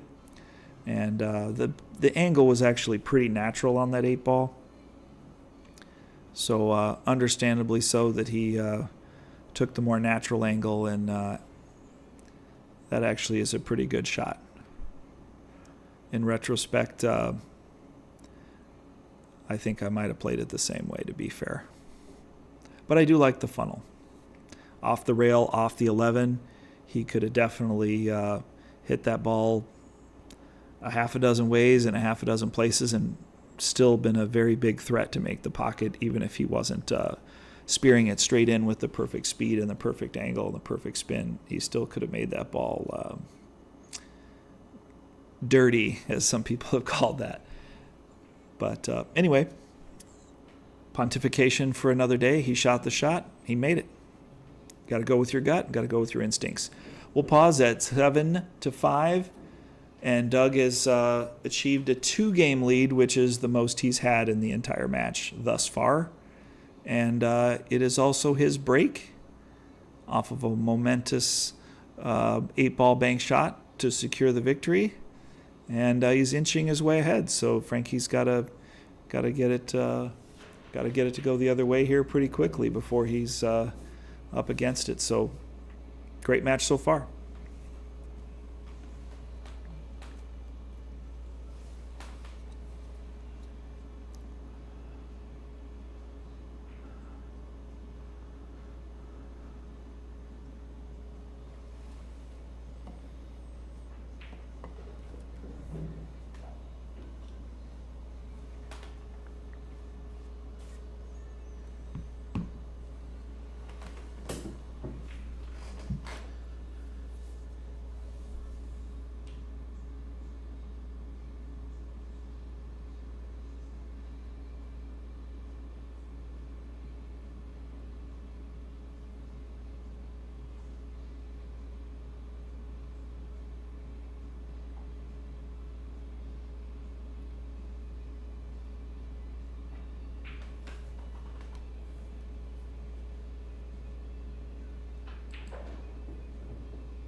Hey, Steve S., how's it going? Just saw you join the chat.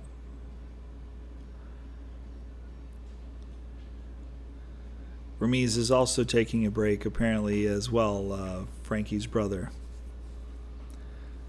Ramiz Balazi.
All right, they're back in action. And Doug, unfortunately, is scratched on the break. Looks like he went a little further to the outside there, closer to the rail, and breaking out of the pocket. I actually like that ball position, but he went for the second ball break, it looks like, and went into the rack, into the rail, and directly underneath the rack into the hole unabated.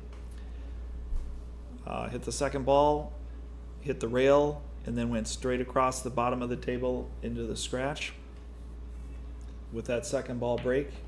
Tried a different technique, tried to put a little variety into his life there, and unfortunately did not find pay dirt there. It's a critical scratch at a pivotal time in the match, and Frankie looks to take full advantage of his opportunity.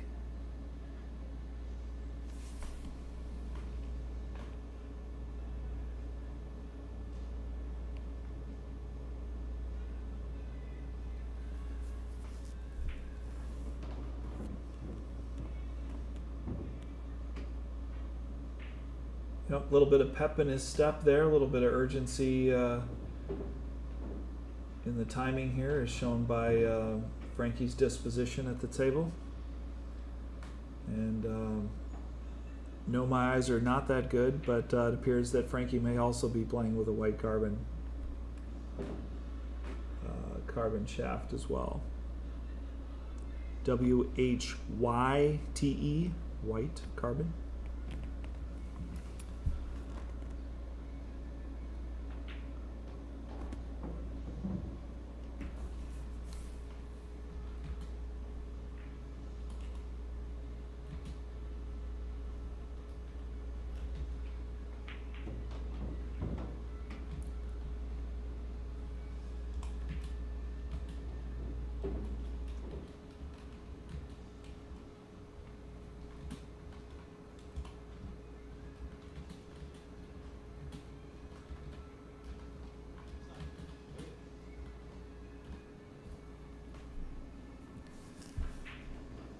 And Frankie makes quick work of that rack. Nice pattern, nice speed. That's a perfect example of Frankie's gear and ability.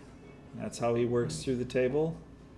And that's the speed and pace of play that he likes to dictate and push.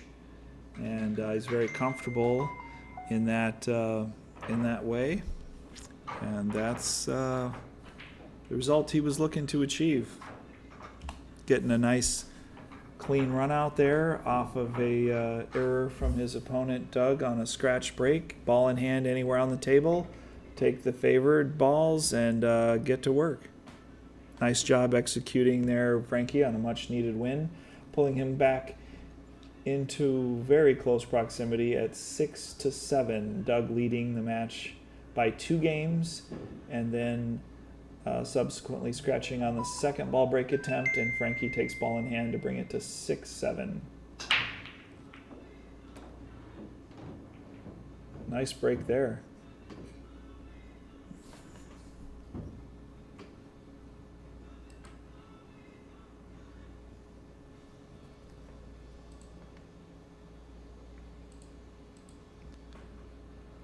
Let's take a look at that.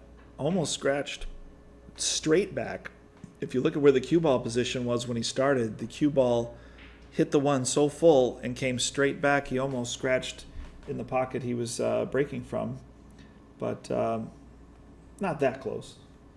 Not that close to scratching, but definitely came back on the same, very similar, close track line to the path of entry as the path of exit from the rack. Frankie once again getting to work very quickly, very deliberately, and very systematically, as he is known to do. I kind of like playing the pink 4-ball there, but if he gets back in line, he'll play it again shortly. If anybody knows who Buddy Hall is, the recently passed away 9-ball Hall of Famer and legend, one of his famous quotes is, "Do not play position for the position you already have."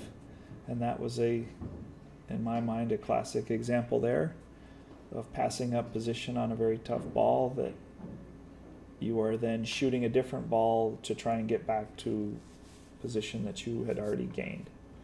But no slowing Frankie down. He makes a nice smooth cut on the 6-ball and goes essentially 3 rails right to probably 1 cue ball rotation away from ball in hand-esque shape, and continues the run unabated.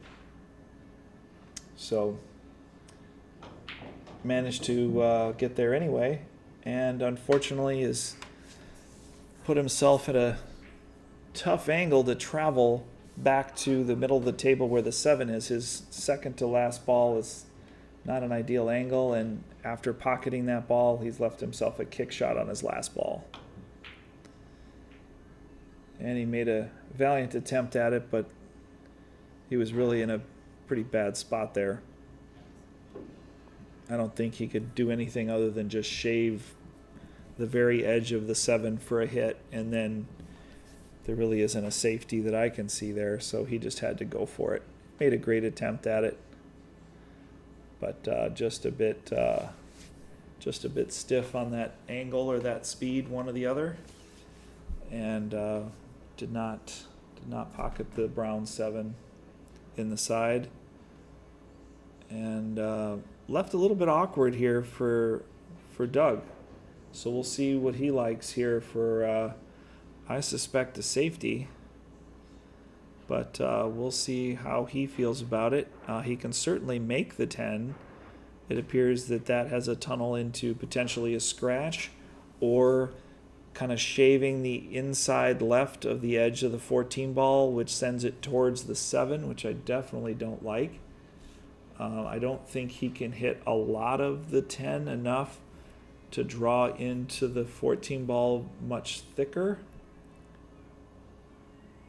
to send it to the top rail and back into a neutral area, and still controlling the cue ball and getting a shot afterwards. So in my mind, this is a safety, and anybody who knows me knows I don't play a lot of safeties, but I really think this is a safety situation here. Albeit I'll fully admit to all of you now that I'm a hypocrite, as we all are, in one way or capacity or another. And if it was me shooting, I probably would be shooting at the ball, even though I'm saying that he should play safe. Because I definitely tend to be pretty aggressive. And I live by the sword, and I also die by the sword in that strategy, in that approach. And I'm okay with that. I can live with that.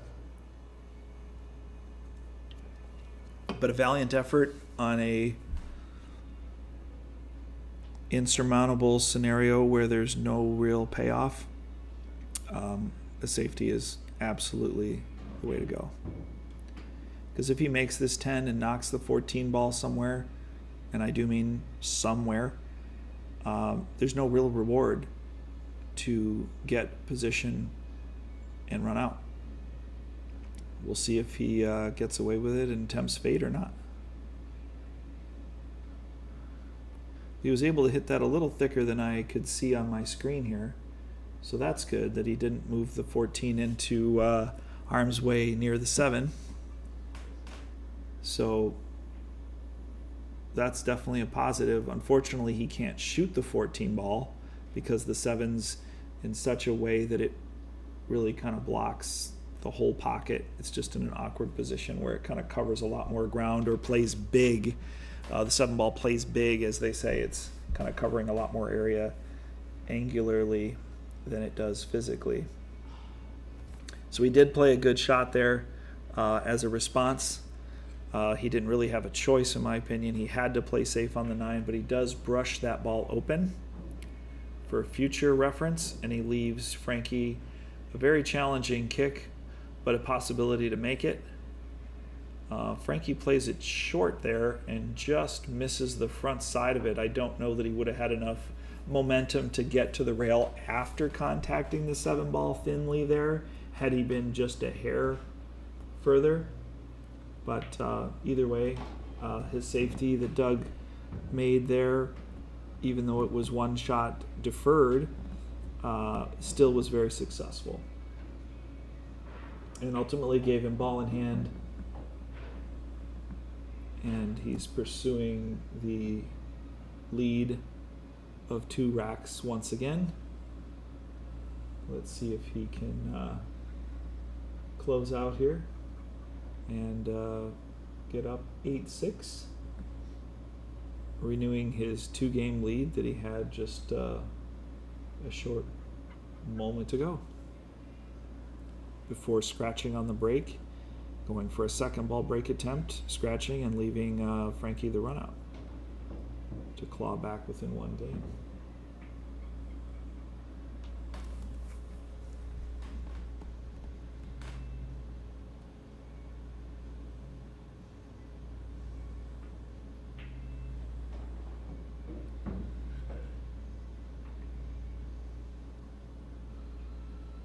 Left himself a bit awkward on the 8 ball here. Fortunately, he can play it in the top right of your screen, the top right corner. And if he were to play it with a nice smooth speed, should he rattle it, unfortunately, and miss, he will be playing what's called a 2-way shot, where he can go aggressive in offense, but he can also have a forgiveness on defense. So he played the cue ball in a defensive manner, position-wise, to leave Frankie a bad shot. But unfortunately, he did not hit the 8 ball cleanly enough or accurately enough to have it stay in the vicinity of the pocket. He actually hit that quite wide. He hit the 2nd diamond, or the kitchen diamond there on that cut. And not only did that make his strategy ineffective, because the cue ball angle then also changes off of the 8 that he was hoping for, and left Frankie a tough shot. Frankie makes that shot, and Frankie gets a little tight on the 8, punches it, and unfortunately missed it to the rail, hit it too full, did not cut it enough, and the resulting shot, Doug misses the 8 ball. A bit of a long and almost straight shot. Definitely should have been made, but that slow roll with topspin, once again, I don't want to sound like a broken record, but that may have very well gotten him to push that ball closer towards the rail, and missed that one. Then Frankie comes back and overcuts it just slightly, hitting the nipple in the side pocket. Knows that he had that game won, and then he leaves the cue ball for Doug just off the rail up on the top, Again, a tricky little angle, but a makeable shot on the 8. That slow roll with topspin, broken record alert, got him pushed right to the point yet again and misses the 8 ball, giving Frankie an option and choice at redemption. But he's left him really awkward there too, because there's a scratch on. He has to hit this broken record alert slow and smooth with topspin, which is going to push the 8 ball closer to the rail. And he knows that, and so he overcompensated and played it thin. Unfortunately, played it too thin and overcompensated, once again missing wide, thinly this time. Doug plays the bank, plays it pretty well, just short, didn't cut it enough. He played at nice speed, he just didn't cut it enough. And as the battle of attrition wages on, he actually left Frankie straight in on the side pocket. Essentially a ball in hand shot that one might take if they were shooting the 8 ball on the side. I could barely keep up with that exchange, as you might have noticed. They were really going back and forth there with some unfortunate leaves and some unfortunate shots. And for those of you at home that are kind of wondering, like, oh man, geez, how did my friend miss that? Or how did this guy or that guy miss that? Believe it or not, it's often really disturbing and shocking to the system that your opponent missed that ball, and then you rush up in gratitude and relief and miraculous, almost miraculous series of events to get another shot, and then you miss it. And it kind of turns into a monkey see, monkey do kind of a deal where you're missing, he's missing, you're missing, he's missing, and it can get a little out of hand. So believe it or not, that's more common than you think. There's a video out there, if you care to look it up, of Nick Varner and Mike Siegel. It's from the late 80s. Yes, I'm that old, for those of you listening at home. And they both are missing the 9 ball left and right. And, you know, missing the 8 ball left and right. And it's 2 world champions multiple times over, 2 Hall of Fame players, 9 ball being Mike's specialty. And ultimately, it's a lot of back and forth, similar to what we just saw with Frank and Doug. So it's not an anomaly, and it's not as obscure and 1 in a million as you might initially think. It's in fact so unusual that it shocks your opponent and then shocks you back and shocks your opponent back, and then it kind of is like quicksand. The harder you fight to get out of it, the deeper you drop and sink into the mire. And I suspect that's what happened both psychologically and emotionally, and then eventually that has a physical manifestation that led to that unfortunate exchange of opportunities missed there. And Frankie came out on top just because the cue ball just happened to line up and leave him a really easy shot. So that is what they call the rolls, ladies and gentlemen. Frankie got the rolls there. He got the last laugh. Not laugh, that's a bad way to say it, but Frankie ended up with the last opportunity there. So well done by him. And fortunate as it was, he was able to even the score at 7-7.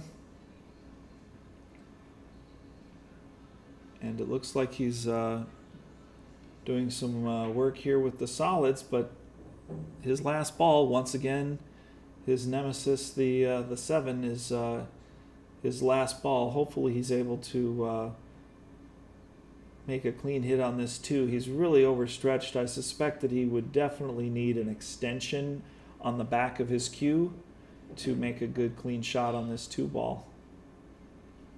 He did make a good clean shot on the 2 ball. Unfortunately, the speed was just a little too light. It just hung in the pocket. If he had an extension on his cue or chose to use it, I think he would have been successful. He did seem to make a little bit of a flailing kind of a stab at it there, but it actually did connect very accurately, and it was just a hair short of speed there. And had he made that ball, the cue ball would have hit the top rail and bounced a little bit extra than where it is right now, and more than likely would have been directly behind the 9 ball, if not very close to the 9 ball, for no shot on the 7. I'm sure he'd love to try. I'm sure he'd love the opportunity, but ultimately, more than likely would have been unsuccessful to finish the run out there with that nemesis 7 ball that got him a couple games back, being the last ball on the table. So Doug steps up. Now Doug is driving the bus and control of the table.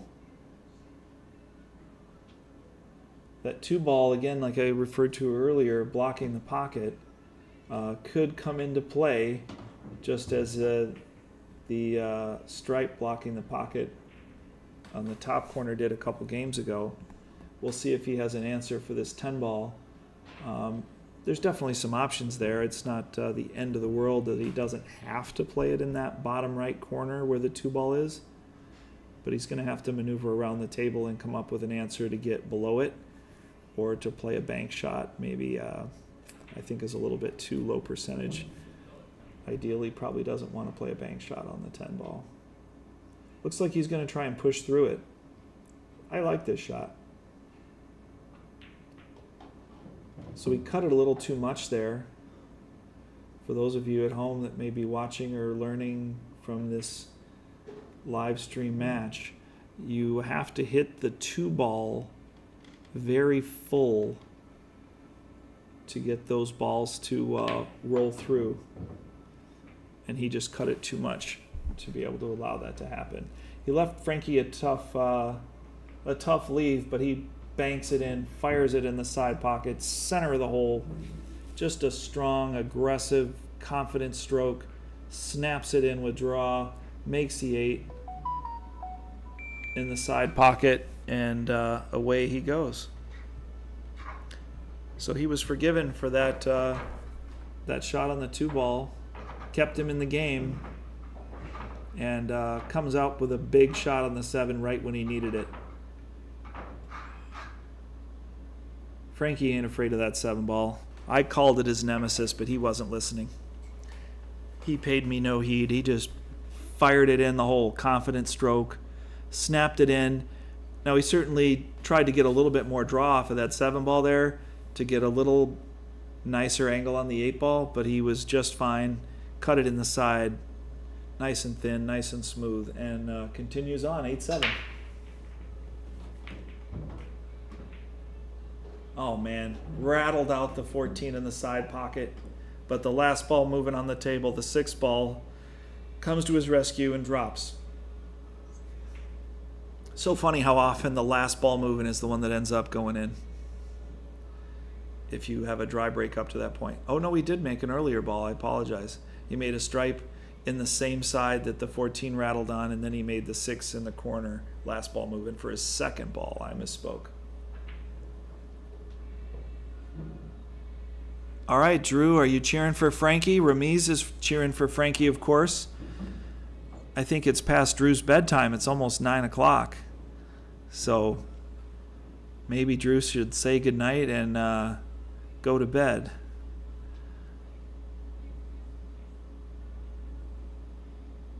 Somebody's got baseball early in the morning.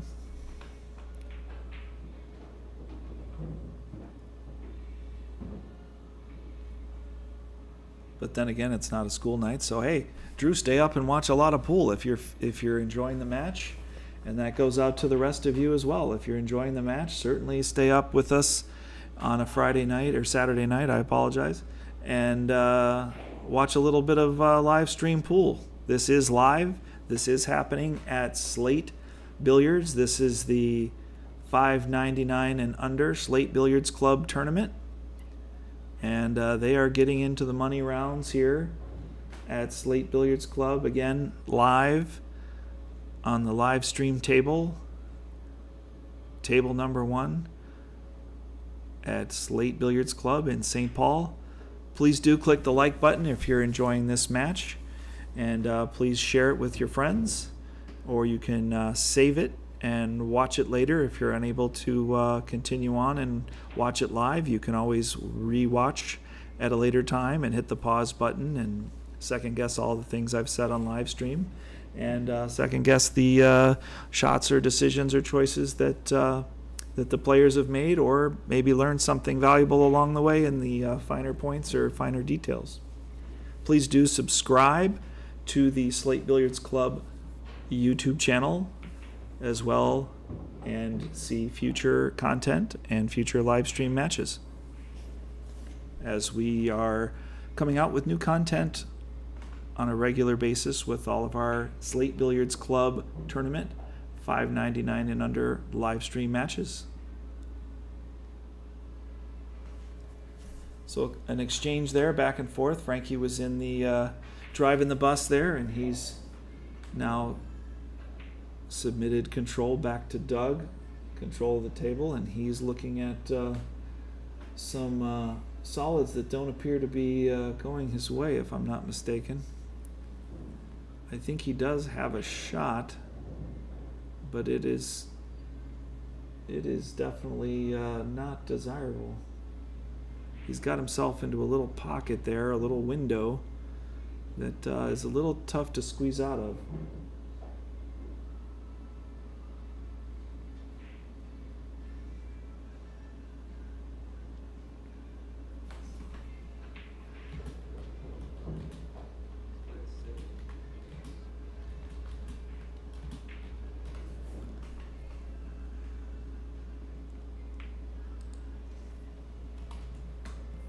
Well, he made a valiant attempt at that one ball. I don't know that he had a lot of other options there. Maybe some of you watching live at home have a few ideas about what he could have, would have, should have done there. But I don't know that he could hit enough of it to make it. Maybe he could. But at any rate, Frank's back driving the bus, control on the table here. And we'll see what he does with his opportunities. Looks like he might likely clean up here. Oh, he got a bump. Oh, he just caught that 14. Yeah, I'm looking at the replay here. It looks like he just played a nice speed there to come up off of the 13, but I think he wanted to go maybe for the 9 and just didn't quite get far enough, perhaps. I'm not sure. But he hit that next cut shot, and I think he just needed to hit it a little thinner or get a little more inside English to avoid contact with the 14, and kind of ended up in no man's land there. Was forced to play kind of a table safe there, and what I would call a table safe is you're really not expecting to get ball in hand. You're just trying to leave a player just kind of ugly as you can or tough as you can, because you can't really maybe hold him to a really tight safe. You just try and leave him rough. And he might have been trying to leave him froze to the 5 there. I can't be sure, but at any rate, he makes a nice cut shot, gets a little bit fortunate off of the 8 kiss there, and goes to work on the 1. He got fairly straight in there, but he did a really good job of coming off of that shot using his stroke and some nice control there to get on the pink 4, which was just sandwiched in between the 9 on the top and the 14 underneath. That was kind of a tiny little space there to get a shot on the 4. Ideally, he probably would have liked to be a little bit higher on the cue ball, so he might have gone a little farther than he wanted to in the perfect world, but he did get a shot. Sometimes that's good enough. Looks like he decelerated on his stroke there and didn't get the draw that he wanted to clear the 14, and ended up with a stop shot, and so he's pinned. So he's got a long bridge jacked up. Yeah, didn't get through the cue ball. He didn't get the penetration that he needed through the cue ball there to really release that draw and execute the draw stroke successfully, and ended up with just kind of a chop stroke there, or a punch stroke, if you will. Just decelerated through the movement and didn't get the full range of motion there, and so the draw shot just wasn't executed there, and ended up with a kind of a stopper right behind the 14. Made a valiant effort to kick. He did hit his ball, and he didn't give up ball in hand, but he left Frankie some nice angle there on that 9, and just a little bump forward on the 14, and created a nice angle to get to the right side of the table there, and did well there to play a shot close to the rail on the 8. I think he wanted to bump off the rail ideally a little bit more than that, but nerves of steel. Frankie pushes through and hits the 8 into the center of the pocket. Nice recovery there, Frankie, on that game.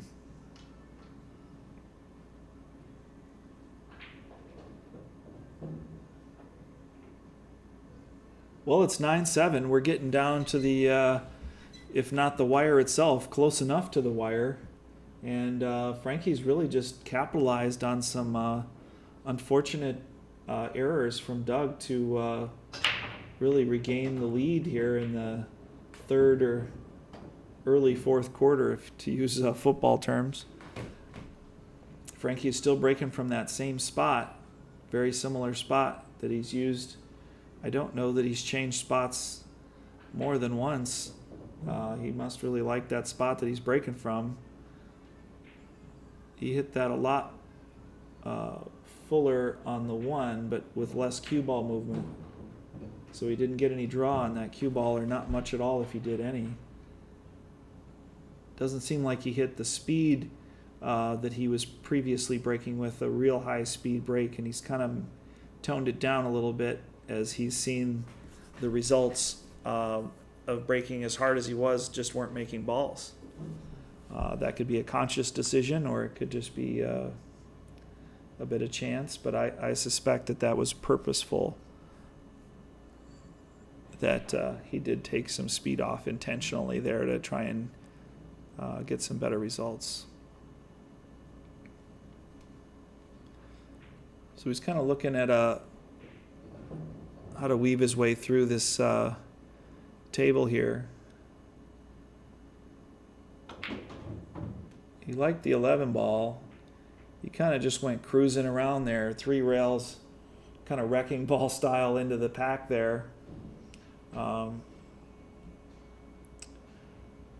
Can't say I blame him considering where he was, but I think that a more controlled approach would have been much more desirable there. He ended up in a wonky spot. I think he could have left himself a good play on the 14. I think he could have left himself. I mean, those balls were separated.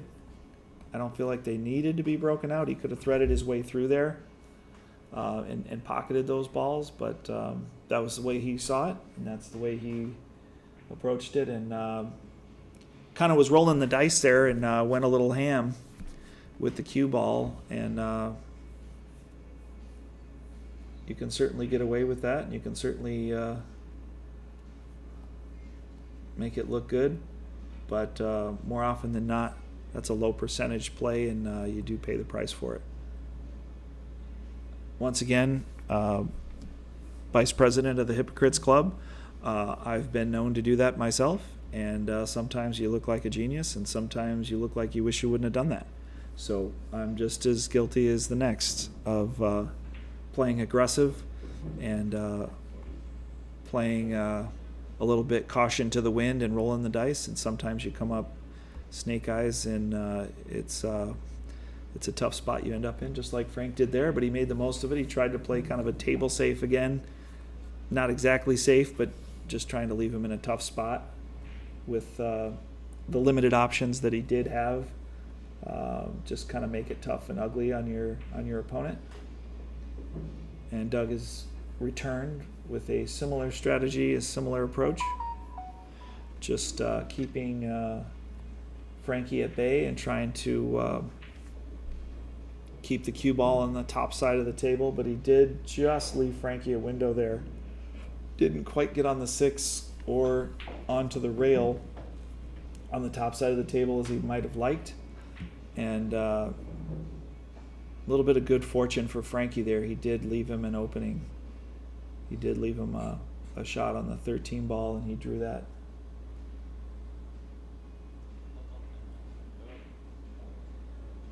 Drew that right into the 10. Tried to play a carom shot off the rail off the 14, which certainly was very plausible. Certainly a very doable shot, and I don't know that he had any other option. I think clearly the 9 ball, if it would have gone, he might have played that, but it didn't appear that he either gave that a second look, or maybe he didn't see that it went, or maybe it didn't go at all. It's hard to say. But pretty quick with the shot. I think that had he examined that shot a little bit, he would have been much more successful. I think that was a very viable offensive shot that he could have definitely made. But at any rate, it's back to the drawing board, and Doug unfortunately missed an open shot there on the pink 4 and has let Frankie right back into the table for what looks like a nice cleanup here. Frankie just has to make the first ball and get to work here. Looks like he's got a clear path, so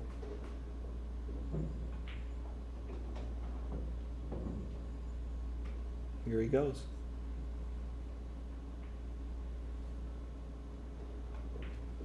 Oh no. And he's smiling and laughing because he knows. He's smiling and laughing because he knows. Folks, believe me, he's not, no one told him a really good joke.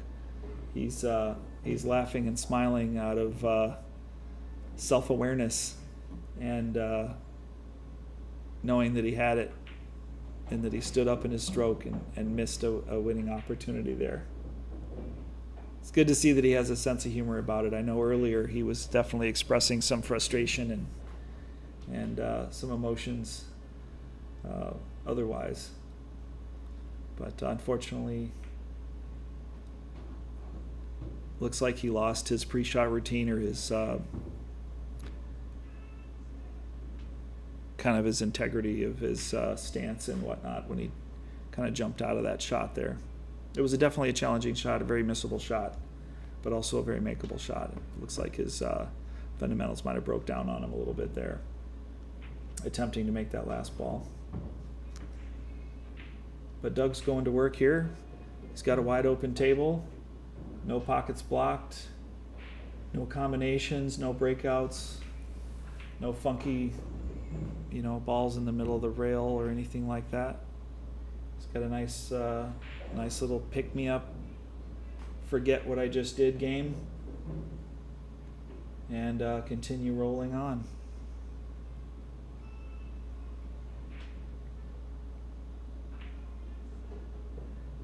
I hope Frankie's not sitting in the chair lamenting his 15 ball too much. Hopefully he's staying in the moment and preparing himself for his next opportunity. I don't anticipate him getting an opportunity this game, but his opponent Doug is on the wrong side of that 5 ball, and he did bump it into the 2. Very well done. That was, I would assume, on purpose. I think he played it that way.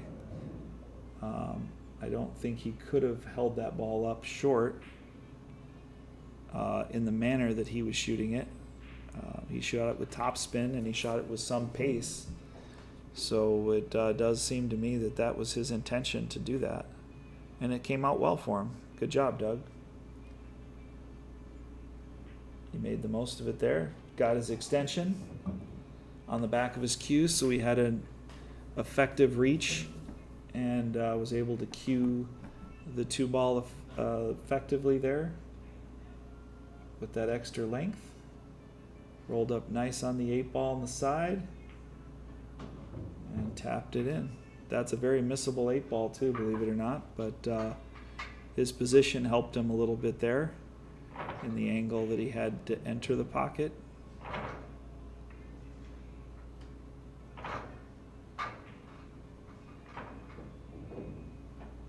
Nice and smooth delivery there. Yeah, that does seem to be, congratulations, Doug. came back on that one. It was looking bleak there, but they've just gone back and forth. So much of this match has been, capitalizing on the opponent's mistake, getting a kind of a guilt-free turn at the table that maybe they didn't quite, if you wanted to look at it a certain way, maybe anticipate or deserve realistically another chance at the table, and then they didn't close and didn't finish, and their opponent got right back on the horse and won the game. So he went with the side break again there, the second ball break. I think he's pretty far off the rail from where I would like to second ball break from, but he did take a lot off of the speed there and was able to get the draw stroke to activate there with that lesser speed and was able to get a better result with the cue ball. However, the cue ball did get real wild in there and just kind of get kicked around, which, sometimes that's what happens with the second ball break and you take your luck with that. But also, the rack is just really glommed together here. The solids are all together there. That's the 6, 4, 5, 3, and then the 7 is underneath the 5. The 2 balls next to the spot. The 1 ball's off to the side of the 12 stripe there. The 15 is below the 12. The 13 is closer to the rail by the pocket. And then the 10 and the might be the 10 and the I'm not sure what ball that would be actually. The 10 and the 11 are up in the middle of the table by the side pockets, and he is shooting out of the jaws, which is definitely never a good place to be. Very tough to be effective from there. So once again, Frankie's back in table. He's back at the table here, getting to work. The balls got redistributed a little bit with that last 3 ball that Doug shot and missed, and the cue ball kind of straight into the rack and redecorated a little bit. Doug put a little redecorating in the room there as he left the table, and Frankie's going after it. He put a ton of spin on that last shot and got into a combo there. You could see he kind of raised his hands and a little bit of disgust and how did I end up here right behind this 11 ball? But he put a ton of juice on it, made his shot, spun underneath the 13 ball expertly, and got into the game there.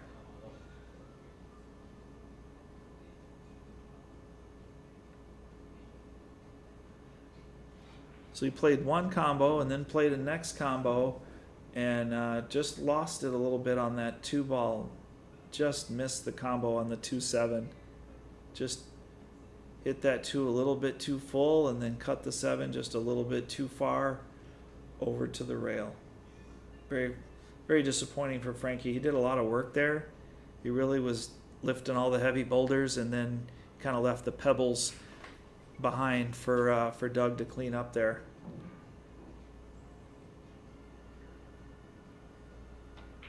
Frankie definitely shot the skill shots there and definitely did the lion's share of the work to earn that rack, but that combo just got away from him. And now Doug has made an error on the 10 ball and left an open shot for Frankie. Holy cow, Sammy, you got a pretty strong match. Ooh, Dougie missed one, and Frankie And he missed one. the same combo. The 7 ball hangs up. I really didn't leave him an easy out though. How's it going in here, Sammy? Oh, it's Looks going like great. You got some people saying hi to you, huh? Yeah, and I told Drew to go to bed, but he probably didn't do it. Yeah, it's unfortunate. It just seems like Frankie either took the shot for granted a little bit or just kind of rushed it.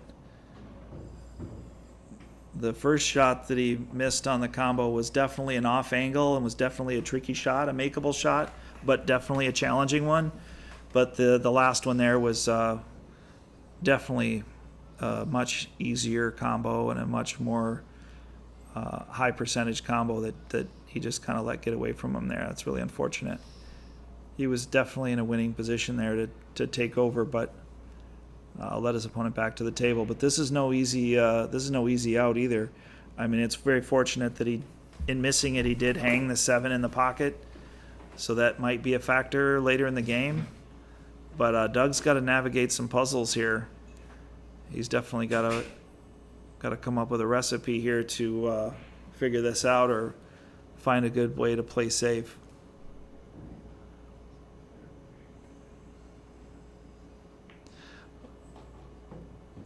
Well, he's elected to play the 13 ball and spin over to the rail. It looks like he's going to try that same shot that we talked about earlier when he was trying to play the 2 ball through the 10 in the bottom right corner in a previous game. He's going to try and do something similar here by playing the 15 through the 7. Once again, you have to hit this 7 ball very full. Once again, he cut it just a little to the top there. He did have good speed on that shot, and he did have a nice roll on the object ball, but the cut just was not on the money there. You really got to hit that ball full to get your ball to follow through his ball. Frankie made a good shot there.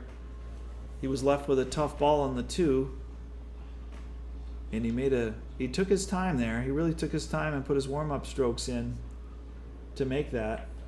He got set. Looks like he just misjudged it there. Just hit that 8 ball too full.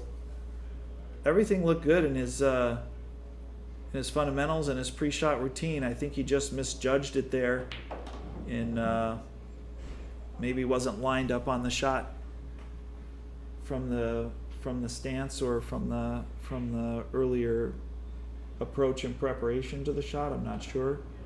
But it was unfortunate that he wasn't able to capitalize there and make that 8 ball for the opportunity that he earned and was given. Kind of the story of the match for both players, not taking advantage and closing on opportunities that they were given. And Frankie capitulates the 8 ball to his opponent. I mentioned that earlier, that there's differing opinions or approaches to that practice.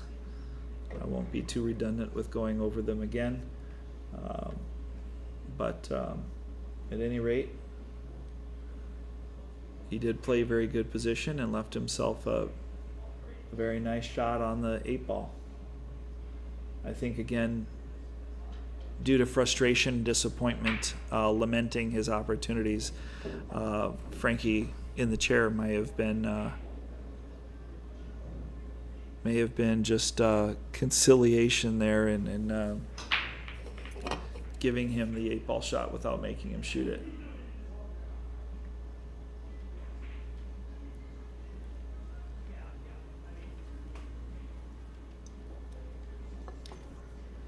Like I said previously, personally, I like to watch him go in. Maybe I'm just a glutton for punishment, but that's me. Sometimes you need a little pain to motivate you. That's my thought. But everybody has different psychology and different approaches that work for them. So Frankie's going to work. He's a man on a mission. The table is tied up 9-9. Score race to 2 at this point after all is said and done. After all the great shots you made, after all the great outs you had, after all the great outs you didn't have, and coulda, shoulda, woulda, the score dictates a race to 2. Hopefully they both have a very short memory and have forgotten about any errors and opportunities missed and errors forgiven and not forgiven, and they can move on with a fresh approach. Great breakout by Frankie. Hit the ball that he needed to hit just the way he needed to hit it. I'm not sure if he had a clean shot on the 1 to pass by the 3 or not. He definitely did. I can see it now in the replay. He just overcut it and just hit it into the point and missed it. cheated the pocket a little too much, trying to overplay it to get the desired shape on the 3, and he just overcompensated or perhaps split his focus and attention to the position and the angle that he needed rather than the angle that the pocket the ball needed to travel to the pocket perhaps. But he looked good hitting it. I don't think he hit it in error. There wasn't anything in his stroke mechanics or his structure that would have indicated to me that he was missing the ball or about to miss the ball. It's just unfortunate he overcompensated there and overcut it. Now Doug is back to work, trying to capitalize on the unfortunate error that Frankie made. And he might have caught himself behind the 8 there. I can't quite tell, but I'm fairly sure he can make the 14 ball, but he might not be able to. I'm not entirely sure. He's definitely looking like he might need a jump cue. Again, he sent the cue ball a little bit wild there on a big stroke on the 11 ball. He probably was pretty close to straight in is what it looked like, and he was just trying to get some action off the rail there with a big stroke and some substantial amount of running English there, right English, and just came down and just nudged into that pink 4 and got himself in harm's way. So he's attempting to jump over the 8 ball. This is a pretty high percentage jump. I feel like he can make this ball. Oh, he just caught the point. Put a lot of energy into that ball. I don't know if maybe the sight of the finish line is pumping through his veins or not. If it might have been some adrenaline, but it definitely looks like he overpunched that ball to me. But still a good jump. Just caught it a little bit of an overcut, hit it into the rail just before the point, and missed and left Frankie another opportunity.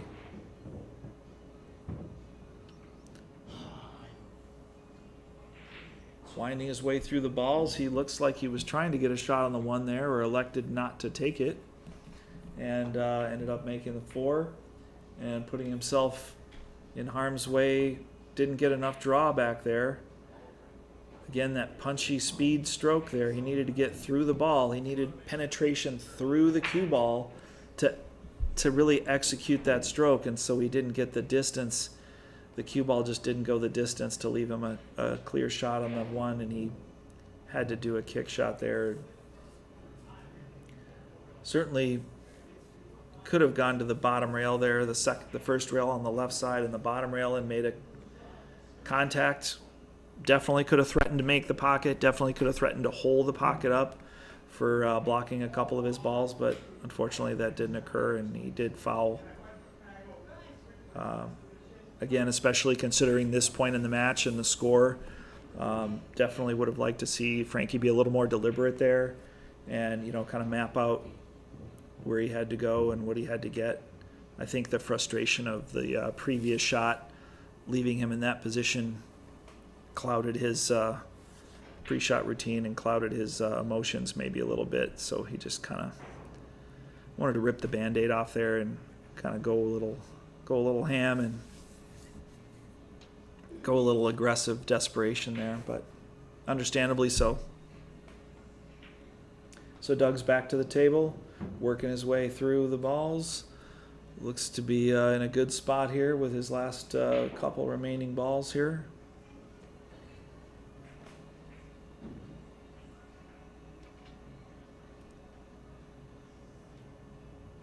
Once again, taking his time, very deliberate, walking the table, went over to get his extension handle on the back of his cue so he could make a clean, decisive hit on the 14 to get a nice roll out to the 10. See, and he's walking the table here. I really like this. It's really easy to take this for granted. And he's all about business, walking the table, making sure he's double checking and not taking any assumptions, not leaving anything to chance, making sure he really does have the appropriate and proper target for his cue ball to line up for a nice shot on the 8, which he did do. I really like that regimentation. I really like that discipline and attention to detail. For those at home that say, well, it was an easy 10, just roll it in. Oh, it was an easy 8, just roll it in.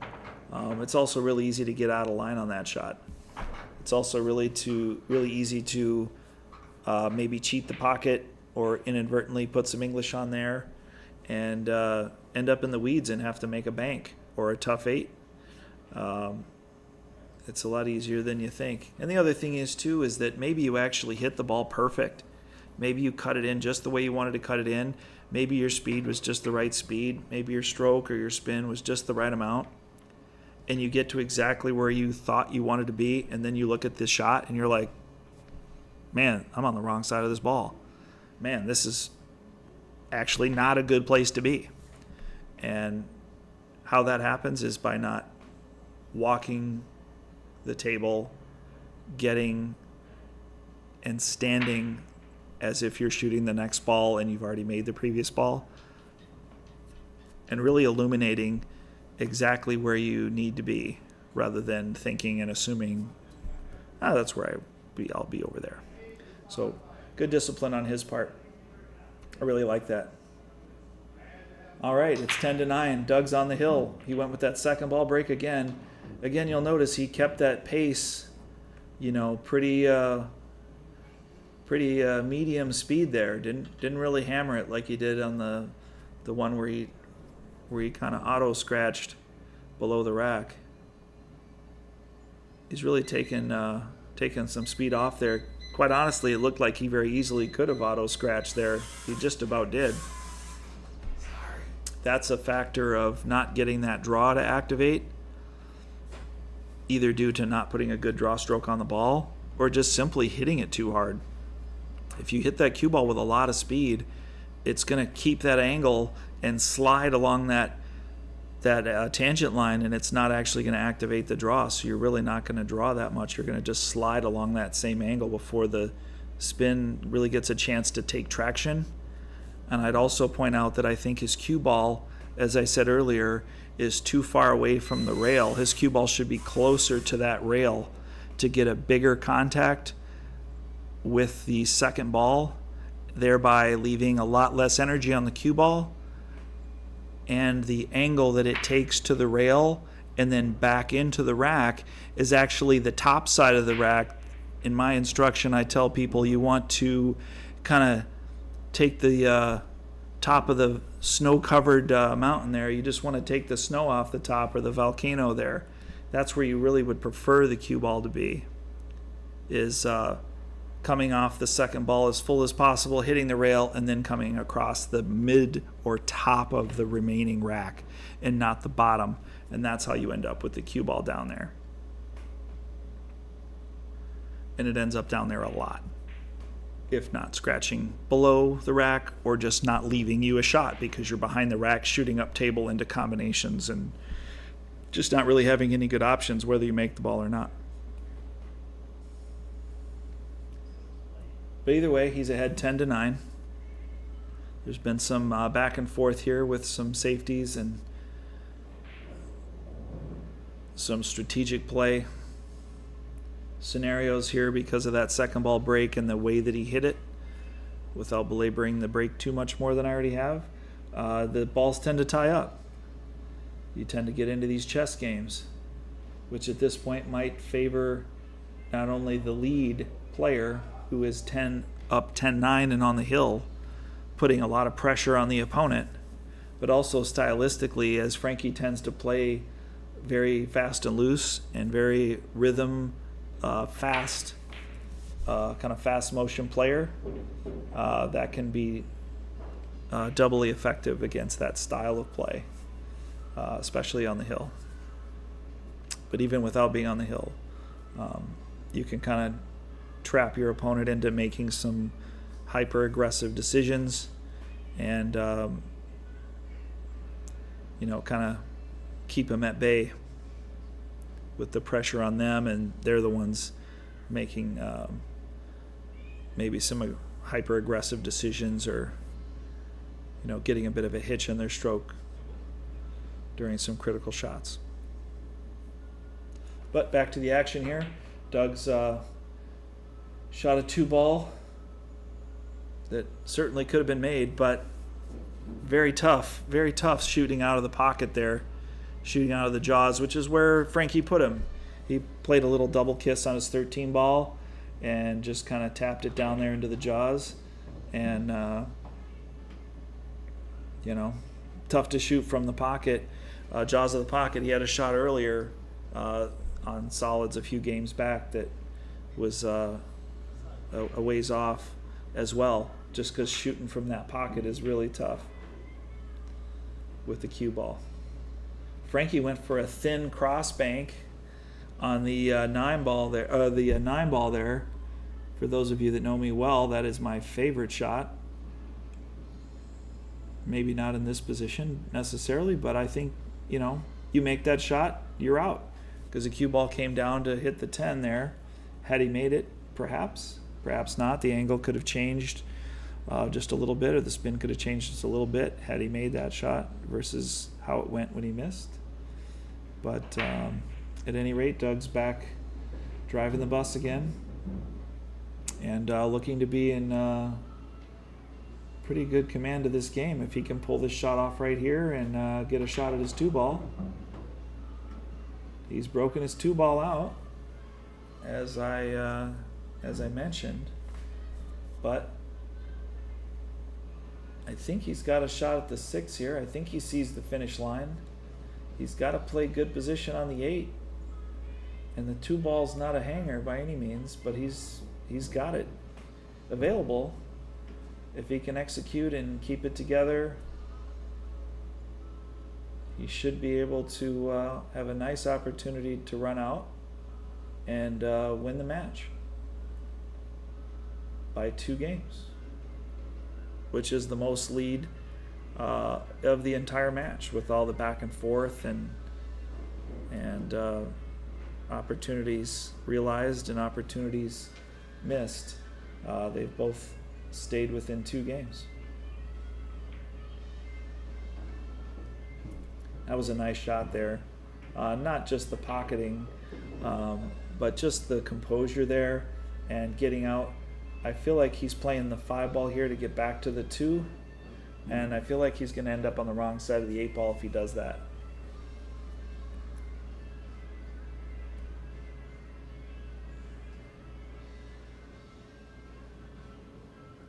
I'm not saying he has a lot of choices in the matter, because both of these shots are awkward in their positioning on the table in relation to the 8, and they're both kind of awkward to make and then get to the next ball because of the angle that he's starting with and because of where the 13 and the 11 are. But he's elected to roll that in slow and smooth, and it just came up short. He hit it true, he hit it accurate, and he hit it well, but just not quite enough juice. I think he's willing to gamble. Had he made that ball, I think he was willing to gamble with a bank shot there and go 2 rails into the 8 and just take what he had, whatever he had coming. It's an unfortunate miss from Frankie there. I'm not sure if his emotions are getting the best of him, or maybe just the fatigue factor coming into play late in the match, and 9:35 in the evening. But unfortunately, that was a far off miss for Frankie. That's definitely not typical for him. That rushed shot and that missed shot may well have cost him the match, unfortunately. But his opponent Doug did execute from nearly the jaws once again, close to the rail. Slow rolled it, put the dagger into that 2-ball. A lot of composure there. Straight shot, smooth roll shot, dead accurate. That's a lot harder to do than it looks, folks. Got a little fortunate there that he made a breakout and rolled up very makeable on the 8. That certainly didn't have to turn out that way, but he played for that to happen and hoped to happen, and he got it. So good for him. And there it is, the winning shot, 11-9. Doug surpassed Frankie that time. I can tell Frankie's definitely feeling it there. He had opportunities to win, and I feel for you, Frankie. If you saw my match was very much similar.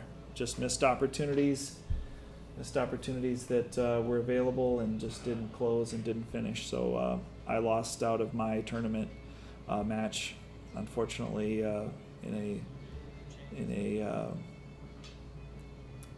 missed opportunity type of fashion in my match.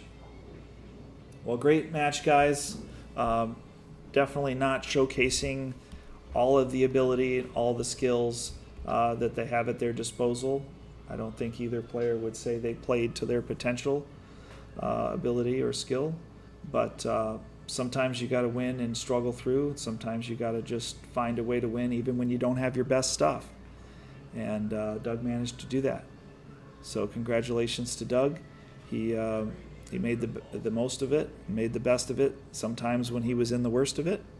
And sometimes Frankie was as well. And sometimes timing is everything. And just making the right shot at the right time can get you over the hump. So good match played by both players. Intense match played by both players. I think we saw a lot of character in that match. I think we saw a lot of resilience in that match.